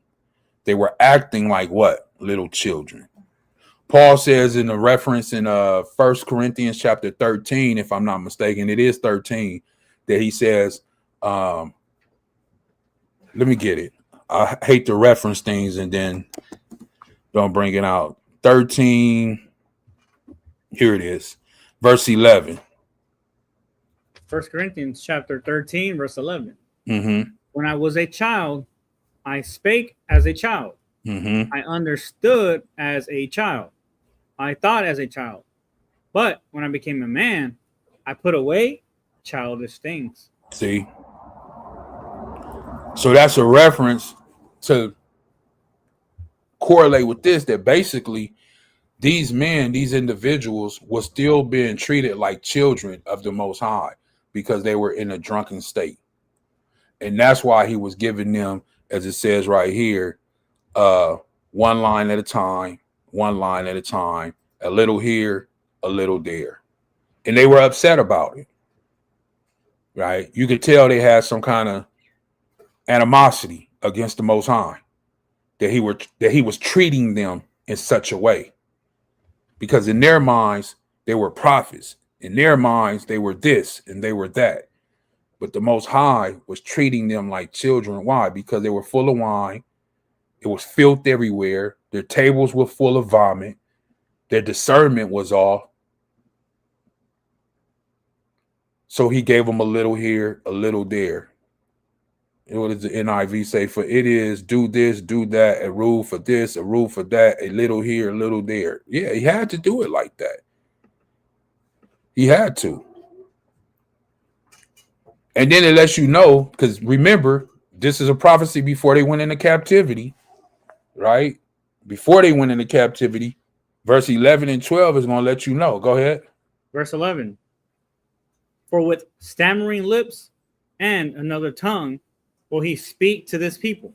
Now, what does that mean? Salakia, what does that mean? With stammering lips. What does that mean? He's going to speak to them in another language now. Because they're about to go into captivity. They don't even know that the judgment has already been cast against them and that they're finna go into captivity, right? Go ahead, verse 12, I'm sorry. Verse 12. To whom he said, this is the rest wherewith you may cause the weary to rest, and this is the refreshing. Yet they would not hear. They would not what? Yet they would not hear. Verse 13. But the word of Yahweh was unto them precept upon precept, precept upon precept, line upon line, line upon line, here a little and there a little, that they might go and fall backward and be broken and snared and taken. Now that's a very powerful verse right there. But the word of Yahweh was unto them. This is how they felt about it. Let's do a comparative text real quick, and then we'll move on. Get ready to close out. What verse is this? 13? Con. NLT then. Go ahead. Verse 13 in NLT. So Yahweh will spell out his message for them again. One line at a time, one line at a time. A little here and a little there. So that they will stumble and fall. Then they will be injured, trapped, and captured. Set up for their what? Destruction. Read the NIV. NIV. So then the word of Yahweh to them will become, do this, do that, a rule for this, a rule for that, a little here, a little there, so that as they go, they will fall backward. They will be injured and snared and captured. Is that not the way people look at the word today? A rule for this, a rule for that. That's why they say that the commandments is done away with. They don't want the commandments. I've been told out of people's own mouth, it doesn't take all that. You know, I ain't got to do this and I ain't got to do that. Basically what they're saying, I don't want to follow that rule and I don't want to follow that rule. That's the only reason that they say that they're done away with is because they're rules. And you have to, you know, live a certain way accordingly. So I'm saying, hopefully you can see what's being presented here when it says precept upon precept. Yeah, a commandment, precept is a commandment, right? But the whole moral of everything right here is that you have a people, which is our brothers, Ephraim, that are drunk off of wine. Tables are full of vomit. They getting loaded all day. They're supposed to be the priest and prophets, but at the same time, they're not handling the word of the Most High in a righteous manner. And he's treating them like they're what? Or milk, because they're unskillful, because they are on milk, because they're drunk all the time. They have been overcome, as the Bible says earlier, with wine. So this is where this term precept upon precept, line upon line. You're speaking about drunks that were upset with the Most High on how he was giving them his instructions or information. That's what line upon line, precept upon precept really means when you go into it. It's like, if I can add, so just so I can present this for those who may or may not be able to ask this question, either now or later. This is not the quote unquote standard on how it is you're supposed to read the Bible. No. Because that's what I've been told and heard from others, that this is one of the standards that is required in order to get the understanding of the scriptures, of the word. No, they're upset about it. So how is this the standard and they're upset? Which is why I said at the beginning to read in context of what you were about to bring out. Yeah. Because I've heard from time to time that this is one of the ways or one of the standards you're able to get understanding of the word. That's why it's important, as I always say, to sometimes, and some people all the times, do comparative text, you know, especially when it comes to the older writings and the words that are being used, so you can get more of a broader understanding of what's being I lost my thought. Translated. Thank you, Salakia. Translated here for the readers like us, you know. And it tells us, really going into it from the beginning, if we read it right here, when basically it says, woe to the crown of pride, to the drunkards. So it establishes and let you know it's talking about some drunk men of Ephraim. But not only just anybody, it's speaking about the prophets and the priests. How do we know what verse is that where it says the prophets? 3. 3? You said 3? Oh, Salakia. I think it just passed it, right? 4 maybe. Oh, 5, 7 right here. Salakia. So it's speaking about the prophets and the priests, or the priests and the prophets. And it says they have erred from what? Strong drink. So it's not just speaking about regular men. Like I say, people that had fields, going out working, the blacksmith or the one who did, build houses or whatever. No, it's speaking about the men of the Most High, speaking about priests and prophets. And they were drunk. Listen, and when the Bible references drunk, this is something you have to be doing every day. They call it a wine bibber. And it even gives you time. It says from the rising of the sun to the going down of the sun. Like this is all you do all day. From the time you wake up to the time you go to sleep. You ain't get no time to the Most High. You didn't do no reading. You didn't do a video. You didn't do nothing. Hey, the liquor store opened at 6 a.m. You was there when the guy pulled in the parking lot to turn on the lights. You was already standing there waiting. They stopped selling alcohol at 2 a.m. At 1:58, you at the liquor store for the last run. To make sure you get that last one for the night. That's an alcoholic. They drink before they even eat breakfast, if they even eat. This is what the Bible is referencing that the priests and the prophets were doing. They had went astray from the Most High. And it says right here, that's what we referenced earlier, they err in what? Visions, or the vision of the Most High, and they stumble in their what? Judgment. Their whole discernment was off. So yeah, the Most High gonna treat them like their children. We read that in Corinthians and Hebrews. They were unskillful. So of course he's gonna treat them like children. And just like children, they got upset. And we read that in verse 9 and 10. Who does the Most High, especially in the NL, who does the Most High think he is?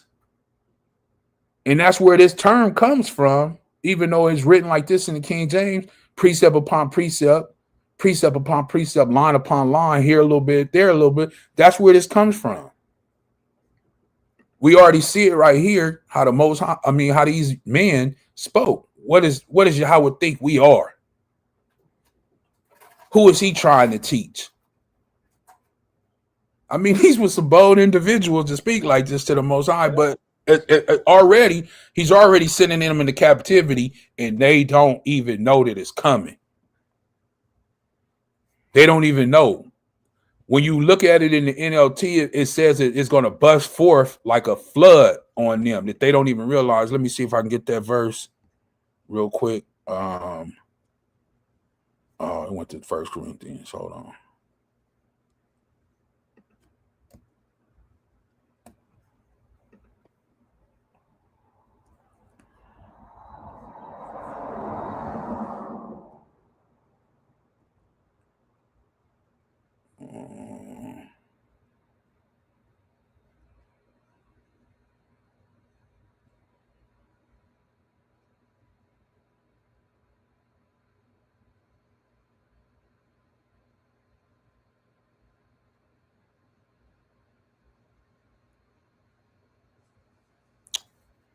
I was trying to see where it said.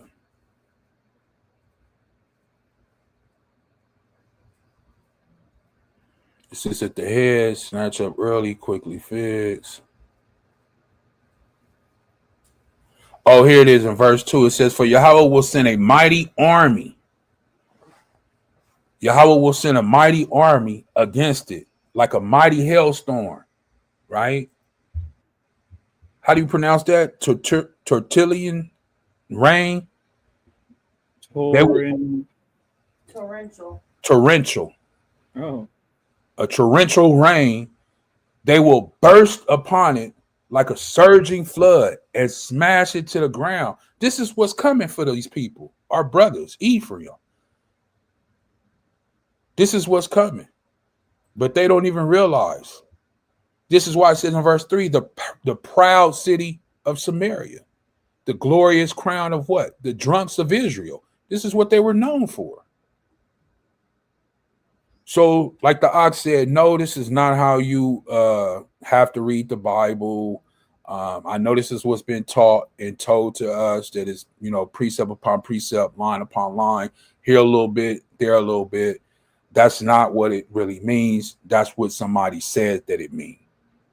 Now, don't take, what I'm saying and say, oh, well, YAHWAH say, oh, this is the, I'm only relaying to what's written here in the scriptures. Okay. Now, if you want to go precept upon precept, line upon line, a little here, a little there, that's fine. That's fine. And you know why that's fine? Because it tells us that the people that are on milk, this is what they need to do. This is for milk. Precept upon precept and line upon line, here a little bit and there a little bit. That's for people that are on milk, are recently weaned from milk, as they just said. Who does he think we are? Them that are weaned from the milk and drawn from the breast, precept upon precept. So, hey, let me get a few more real quick and then we'll close out. Let's go to the New Testament real quick and then we'll close out. Matthew 21 real quick.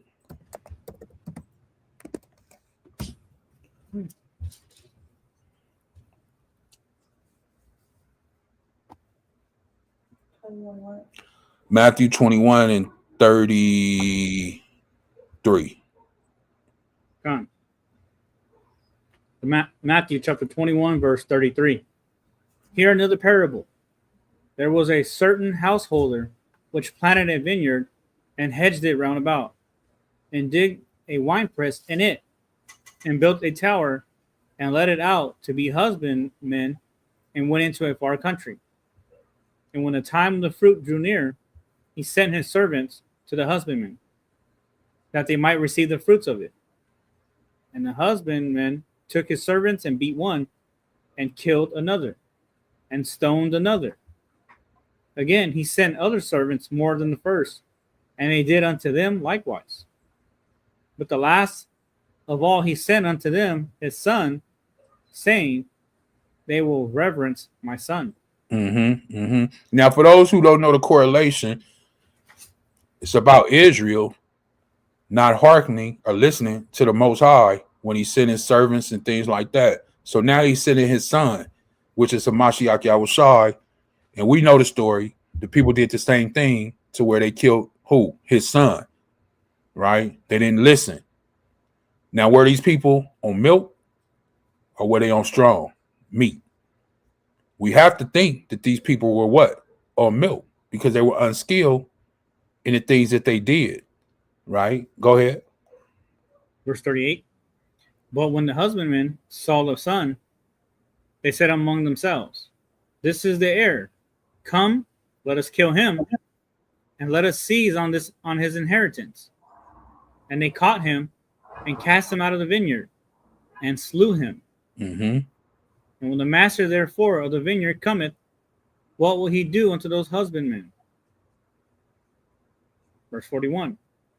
They say unto him, he will miserably destroy those wicked men, and he will let out of his vineyard unto other husbandmen, which shall render him the fruits in their seasons. So what does all this mean? When we read this from 33 to 41, it's talking about this vineyard. And these people not what? Taking care of it and not paying and doing the things that they ought to do when the owner of the vineyard would send his servants to receive, they would what? Beat them and kill them. And even when the son came, it says in verse 41, he will miserably destroy those wicked men, the Most High, and his only begotten son, Mashiach YAHWASHI, and will what? Let out his vineyard unto other husbandmen that will what? Take care of it. Other watchmen, other prophets, other priests. Why? Because you didn't take care of the vineyard. You didn't take care of the people. You wasn't a good shepherd. You wasn't a good watchman. which shall render him the fruits in what? His season. You will receive everything that you're supposed to receive in due time. Don't be in a rush. Take your time. Everything in due season. Let me get one more. Well, two more. Let me get two more. Let me jump back to the old real quick. Hosea chapter 8.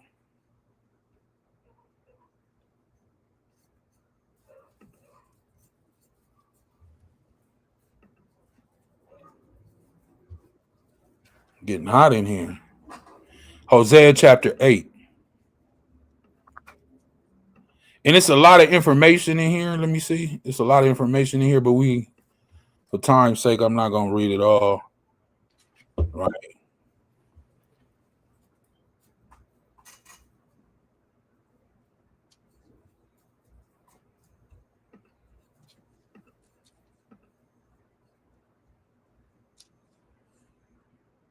Now, this is Hosea, right, in chapter 8, and we'll start at verse 1, but I'm not going to read the whole thing, and then we'll jump down, but I do want to get like 1 and 2, and maybe 3.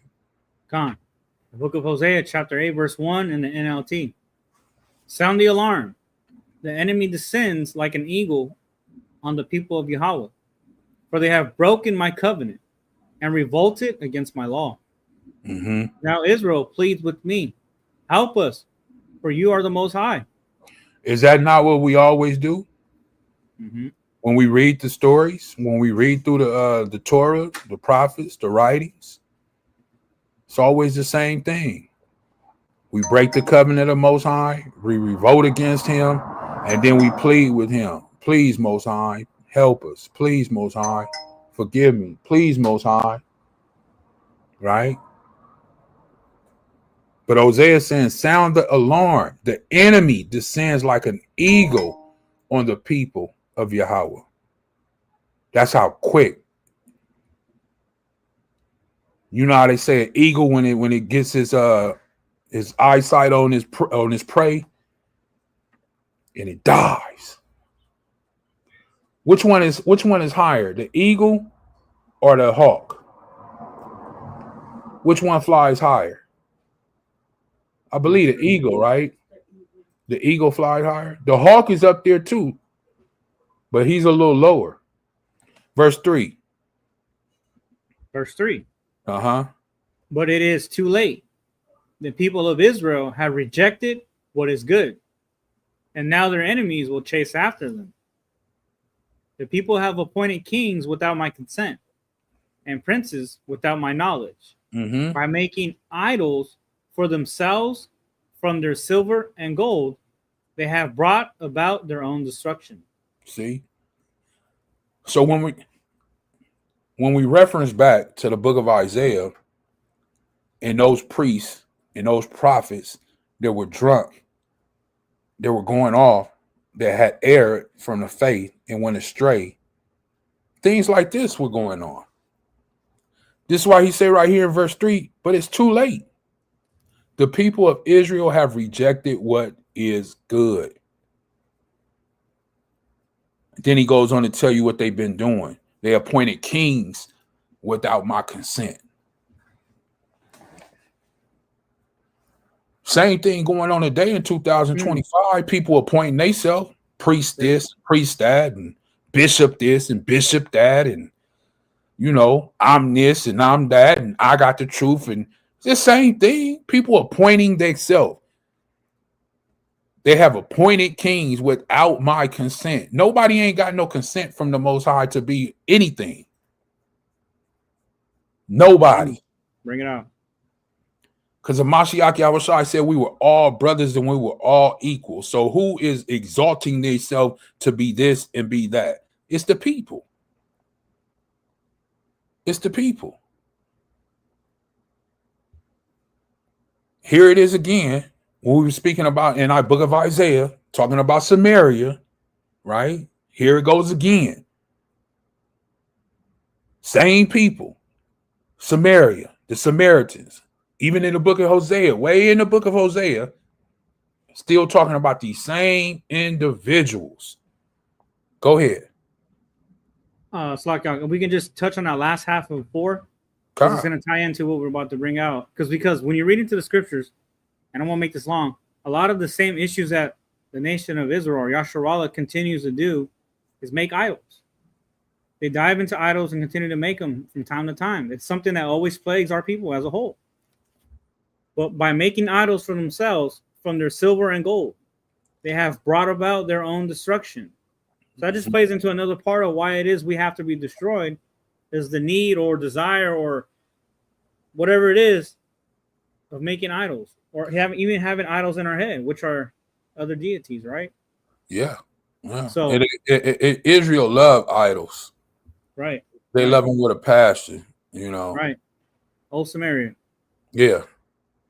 Verse 5. O Samaria, I reject this calf. This idol you have made, my fury burns against you. How long will you be incapable of innocence? Mm. This calf you worship, O Israel, was crafted by your own hands. It is not the Most High. Mm. Therefore, it must be smashed to bits. So this was something that they had created, a golden calf or calf that they had, and this is the Most High upset with them. And he's saying that you got to smash this to pieces, right? This is not the Most High. This is not a power. This is nothing. You know, it almost reminds me like of Dagon. You know, when it references this, it makes me think of Dagon. You know, how like every time they would come in, it was on the ground. You know, because the Most High would knock it down, and then they would pick it back up and set it up, and then they would leave out, and then when they would come back in, it was on the ground again. Because every time they would leave out, the Most High would knock it down and show them that this is what you worship, but yet you got to come in, dust it off, pick it up, and sit it back up there. But if it was a power, or if it was a Allah or Elohim, you wouldn't have to do that. It would have the power to do that itself. Like the Most High showed his power that everywhere that it went, everywhere that the Ark of the Covenant went, what happened to those people? They got sick. They got so sick that they would sit in the ark and say, we don't want it no more. The Bible says that they started to get tumors. When you look deeper into it, it was basically cancer, right? A sickness fell upon every area to where they end up sending the Ark of the Covenant back. Or even amongst Israel, it couldn't be anybody else other than the Levites, I believe, that could touch it. Right. That Yeah. they was, yeah. God. Verse 7. Verse 7. They have planted the wind and will harvest the whirlwind. The stalks of grain wither and produce nothing to eat. Mm-hmm. And even if there is any grain, foreigners will eat it. The people of Israel have been swallowed up. They lie among the nations like an old discarded pot. Like a wild donkey looking for a mate, they have gone up to Assyria. The people of Israel have sold themselves to many lovers. So we as Israel, we sell ourselves to many lovers. What does that mean pertaining to what she had brought out earlier about the woman that's sitting on the beach with the cup of what? Full of wine, referencing to what? Isaiah 28, but full of abominations, right? And the whole world has taken to her. And a lot of Israel has sold themselves to her, or to them, as is referencing here, to many lovers. Why? Because Israel loves to go after everything else other than the Most High, whatever it may be. You know, long as it ain't the Most High, Israel goes after it. And this is why I said they have sold themselves. And they'll ask you in this world, what are you willing to sell your soul for? $1 million? $2 million? Anytime somebody can buy you and make you do something that you really don't want to do, but you know, you do it for the money, or you do it for the fame, or you do it for the power, that's selling yourself. You know, It was an old movie years ago. Not to go off the sidetrack, but it was called Indecent Proposal, I believe it was. It was a man that was married, but this rich guy, he wanted his wife. And I think it was just for one night to start off with. But this wealthy man was willing to pay this guy that was just a regular man, working man, I believe $2 million, something like that. Just to one night with his wife or whatever. Now, you sell yourself for things like that. And I believe he did. And once he did, the whole marriage, it just went to hell. Because why? You're not supposed to do things like that. Just like the people who sell themselves for fame or riches, or you're not supposed to sell out for anything. Remember, Deuteronomy 6 says you're supposed to love the Most High with all your heart, mind, and what? Anybody remember? Soul. Yeah. All your might. Go ahead. Come on, let's wrap this up. I got one more thing to go to after Hosea, and then we'll close out. Go ahead. Verse 10. For though they have sold themselves to many allies, I will now gather them together for judgment. They will write under the burden of the great king. Israel has built many altars to take away sin, but these very altars become places for sinning. Same thing like in the book of Isaiah. Same thing like in the book of Isaiah. Their tables, their altars have become what? Full of vomit. It's filth everywhere. Places for what? Sinning. When it says that in Isaiah, it's filth everywhere. Hey, if it's already dirty, you can sin there. It's filth. Go ahead. Verse 12. Even though I gave them all my laws, they act as if those laws don't apply to them. Even though I gave them all my laws, they act as though they don't apply. Is that not what's going on right here, 2025, and has been going on since then? They don't apply. You will have a person that say they're a believer, cross on, Bible in the hand, and you will say, do you keep the Sabbath day? Oh, no, we don't keep the Sabbath day no more. We just rest in Christ. So that law that was given in Exodus chapter 20, Exodus chapter 16, and way back in Genesis, you saying it don't apply. But we just read earlier that he said his law endureth forever. So which one is it? Do it apply, or does the law endure forever? Verse 13. Come on, verse 13. The people of Israel love their rituals of sacrifice, but to me their sacrifices are meaningless. I will hold my people accountable for their sins, and I will punish them. They will return to Egypt. Which we did. Go ahead. Verse 14. Israel has forgotten its maker and built great places or palaces, and Judah has fortified its cities. Salakia. Therefore, I will send down fire on their cities and will burn up their fortresses. Meaning you can't hide from the Most High. Key part is here that we have forgot who? Our maker. It says Israel has forgotten its maker. When we read in the book of Sirach or Ecclesiasticus in chapter 10, it says the beginning or pride is the beginning of what? One leaving his maker or turning from his maker. So it's letting us know that they're full of what?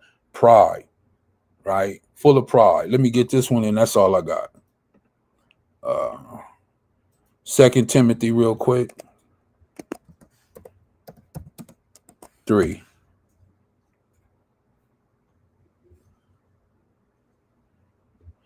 Verse 7. Come on. The book of 2 Timothy, chapter 3, verse 7. Ever learning, and never able to come to the knowledge of truth. And that's what we have here. Like the Ox said, he said, basically, that's what I've been taught, Ox, since the beginning. You know, precept upon precept, line upon line, here a little bit, there a little bit. This is how we should what? Read the Bible. Now, this is just my opinion, and this is what I get from it when I read it in my understanding. If you don't agree, you have every right to not agree or disagree or whatever. You know, you have that right. But clearly, when you read it and you see we're talking about some drunkards and why they were upset about how it was delivered to them. And then when we go into the other side of it about milk, unskillful, the discernment part of it. And then when we go all the way into the New Testament, thousands of years later, we see that it's still been spoken about with the same thing, this unskillful, this milk, right? When we ought to be other things. You can see it's something that plagues us from way back then, even till now. So if you still want to go with that, you know, that, hey, this is how you're supposed to read it line upon line and hear a little bit, hey, that's on you. I'm just here to establish and show what it really says in the scriptures, that those were drunks. They were out of their mind. They were upset with the Most High, mocking the Most High, right? Talking to him any kind of way about how he was delivering things to them. And it was only because they were what? Unskillful. They were off that wine and they were still on milk. And they shouldn't have been. It's like, and it says towards the end, it was given to them to fall backwards. Right.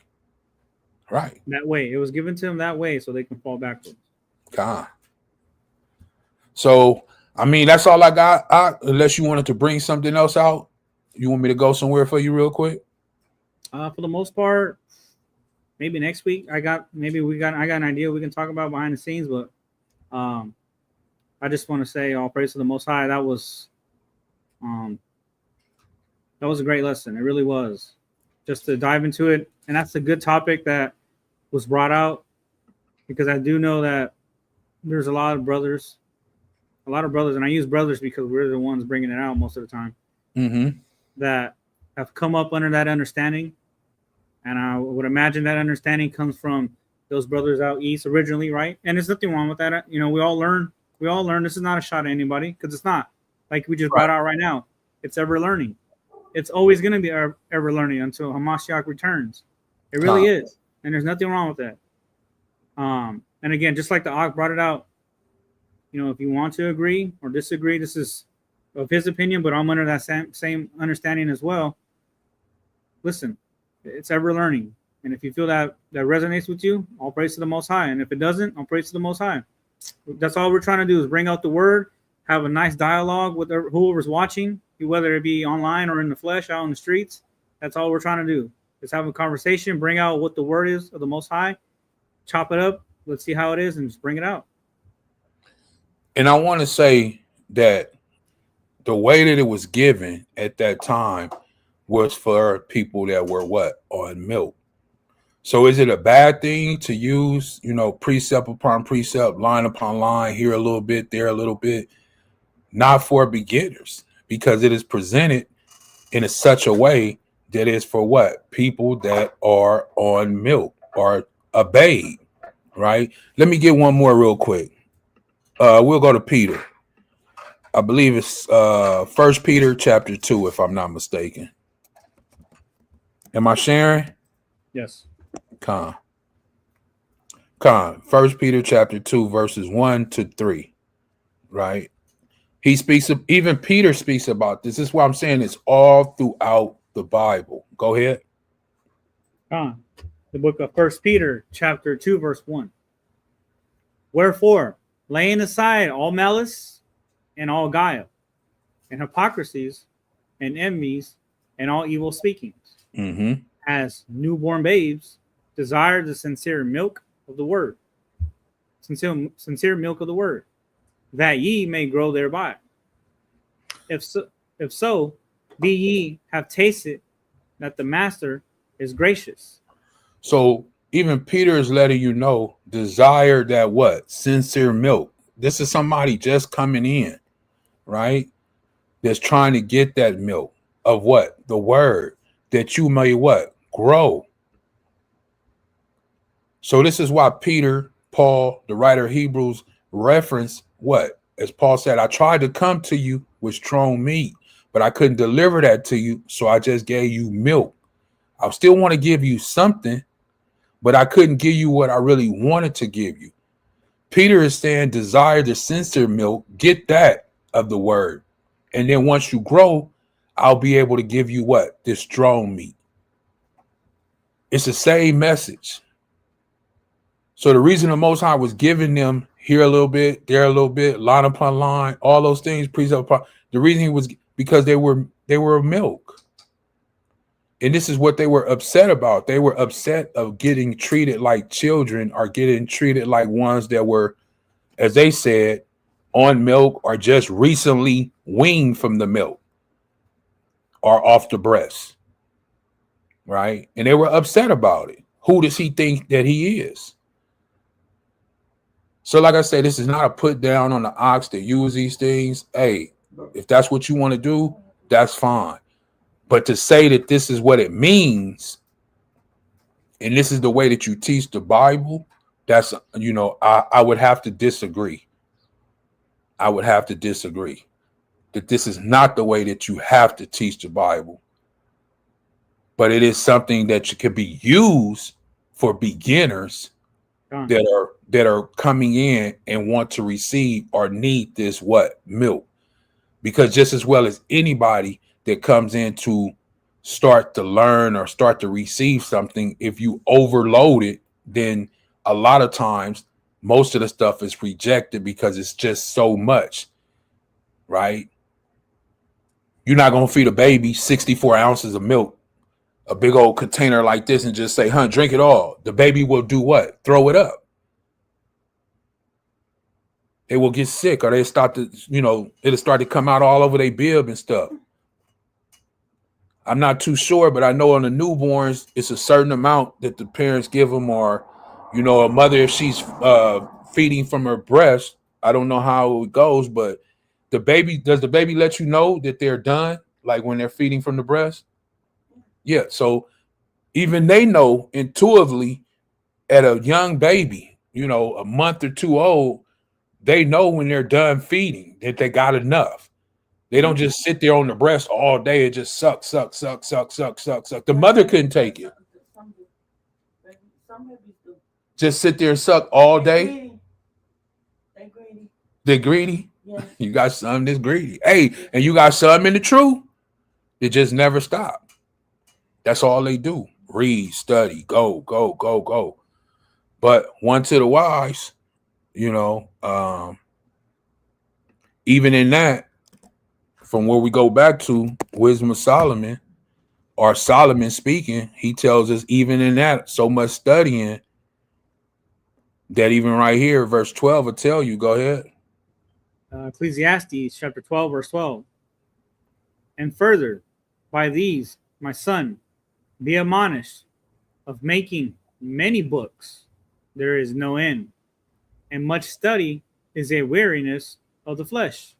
So even if you do that, it tells us that, hey, do things as you should do them in time, not too much study, because then you're just going to get tired. You're going to get burnt out, and then you're not going to want to study. There's never going to be an end. You're never going to read all the books. You're never going to know it all. You're never going to get it all. He says it right here. There is no end. So you're never going to get to the end point. You're never going to hold the flag up and say, I got it. I did it. Okay? Just do your part. So like I say, that's all I got. Hopefully it was edifying. This is why we want to bring it up. Like I say, no ill will towards anybody, not trying to cast down anything on all the Ahchyam out there that push that. But we do want to bring truth and enlightenment to what it really stands for, And I don't believe that it gets enough of that, and people use that against people line upon line, here a little bit, there a little bit, like the Ahchwathyam said, that this is something that has to be told, because otherwise it's being presented as this is how you have to read the Bible, and I don't believe that that's true. But that's all I have. If anybody else doesn't have anything, no, you out. No, sir. Okay, so with that, we say Shabbat Shalawam. Thank you for tuning in. Please make sure to hit that like, share, subscribe button. Once again, thank you, Tawada, so much for tuning in. And Shabbat Shalawam, and we'll see you on the next one. Kwam Yasharala. Kwam Yasharala. Kwam Yasharala. Kwame Kwam Yasharala. Yasharala.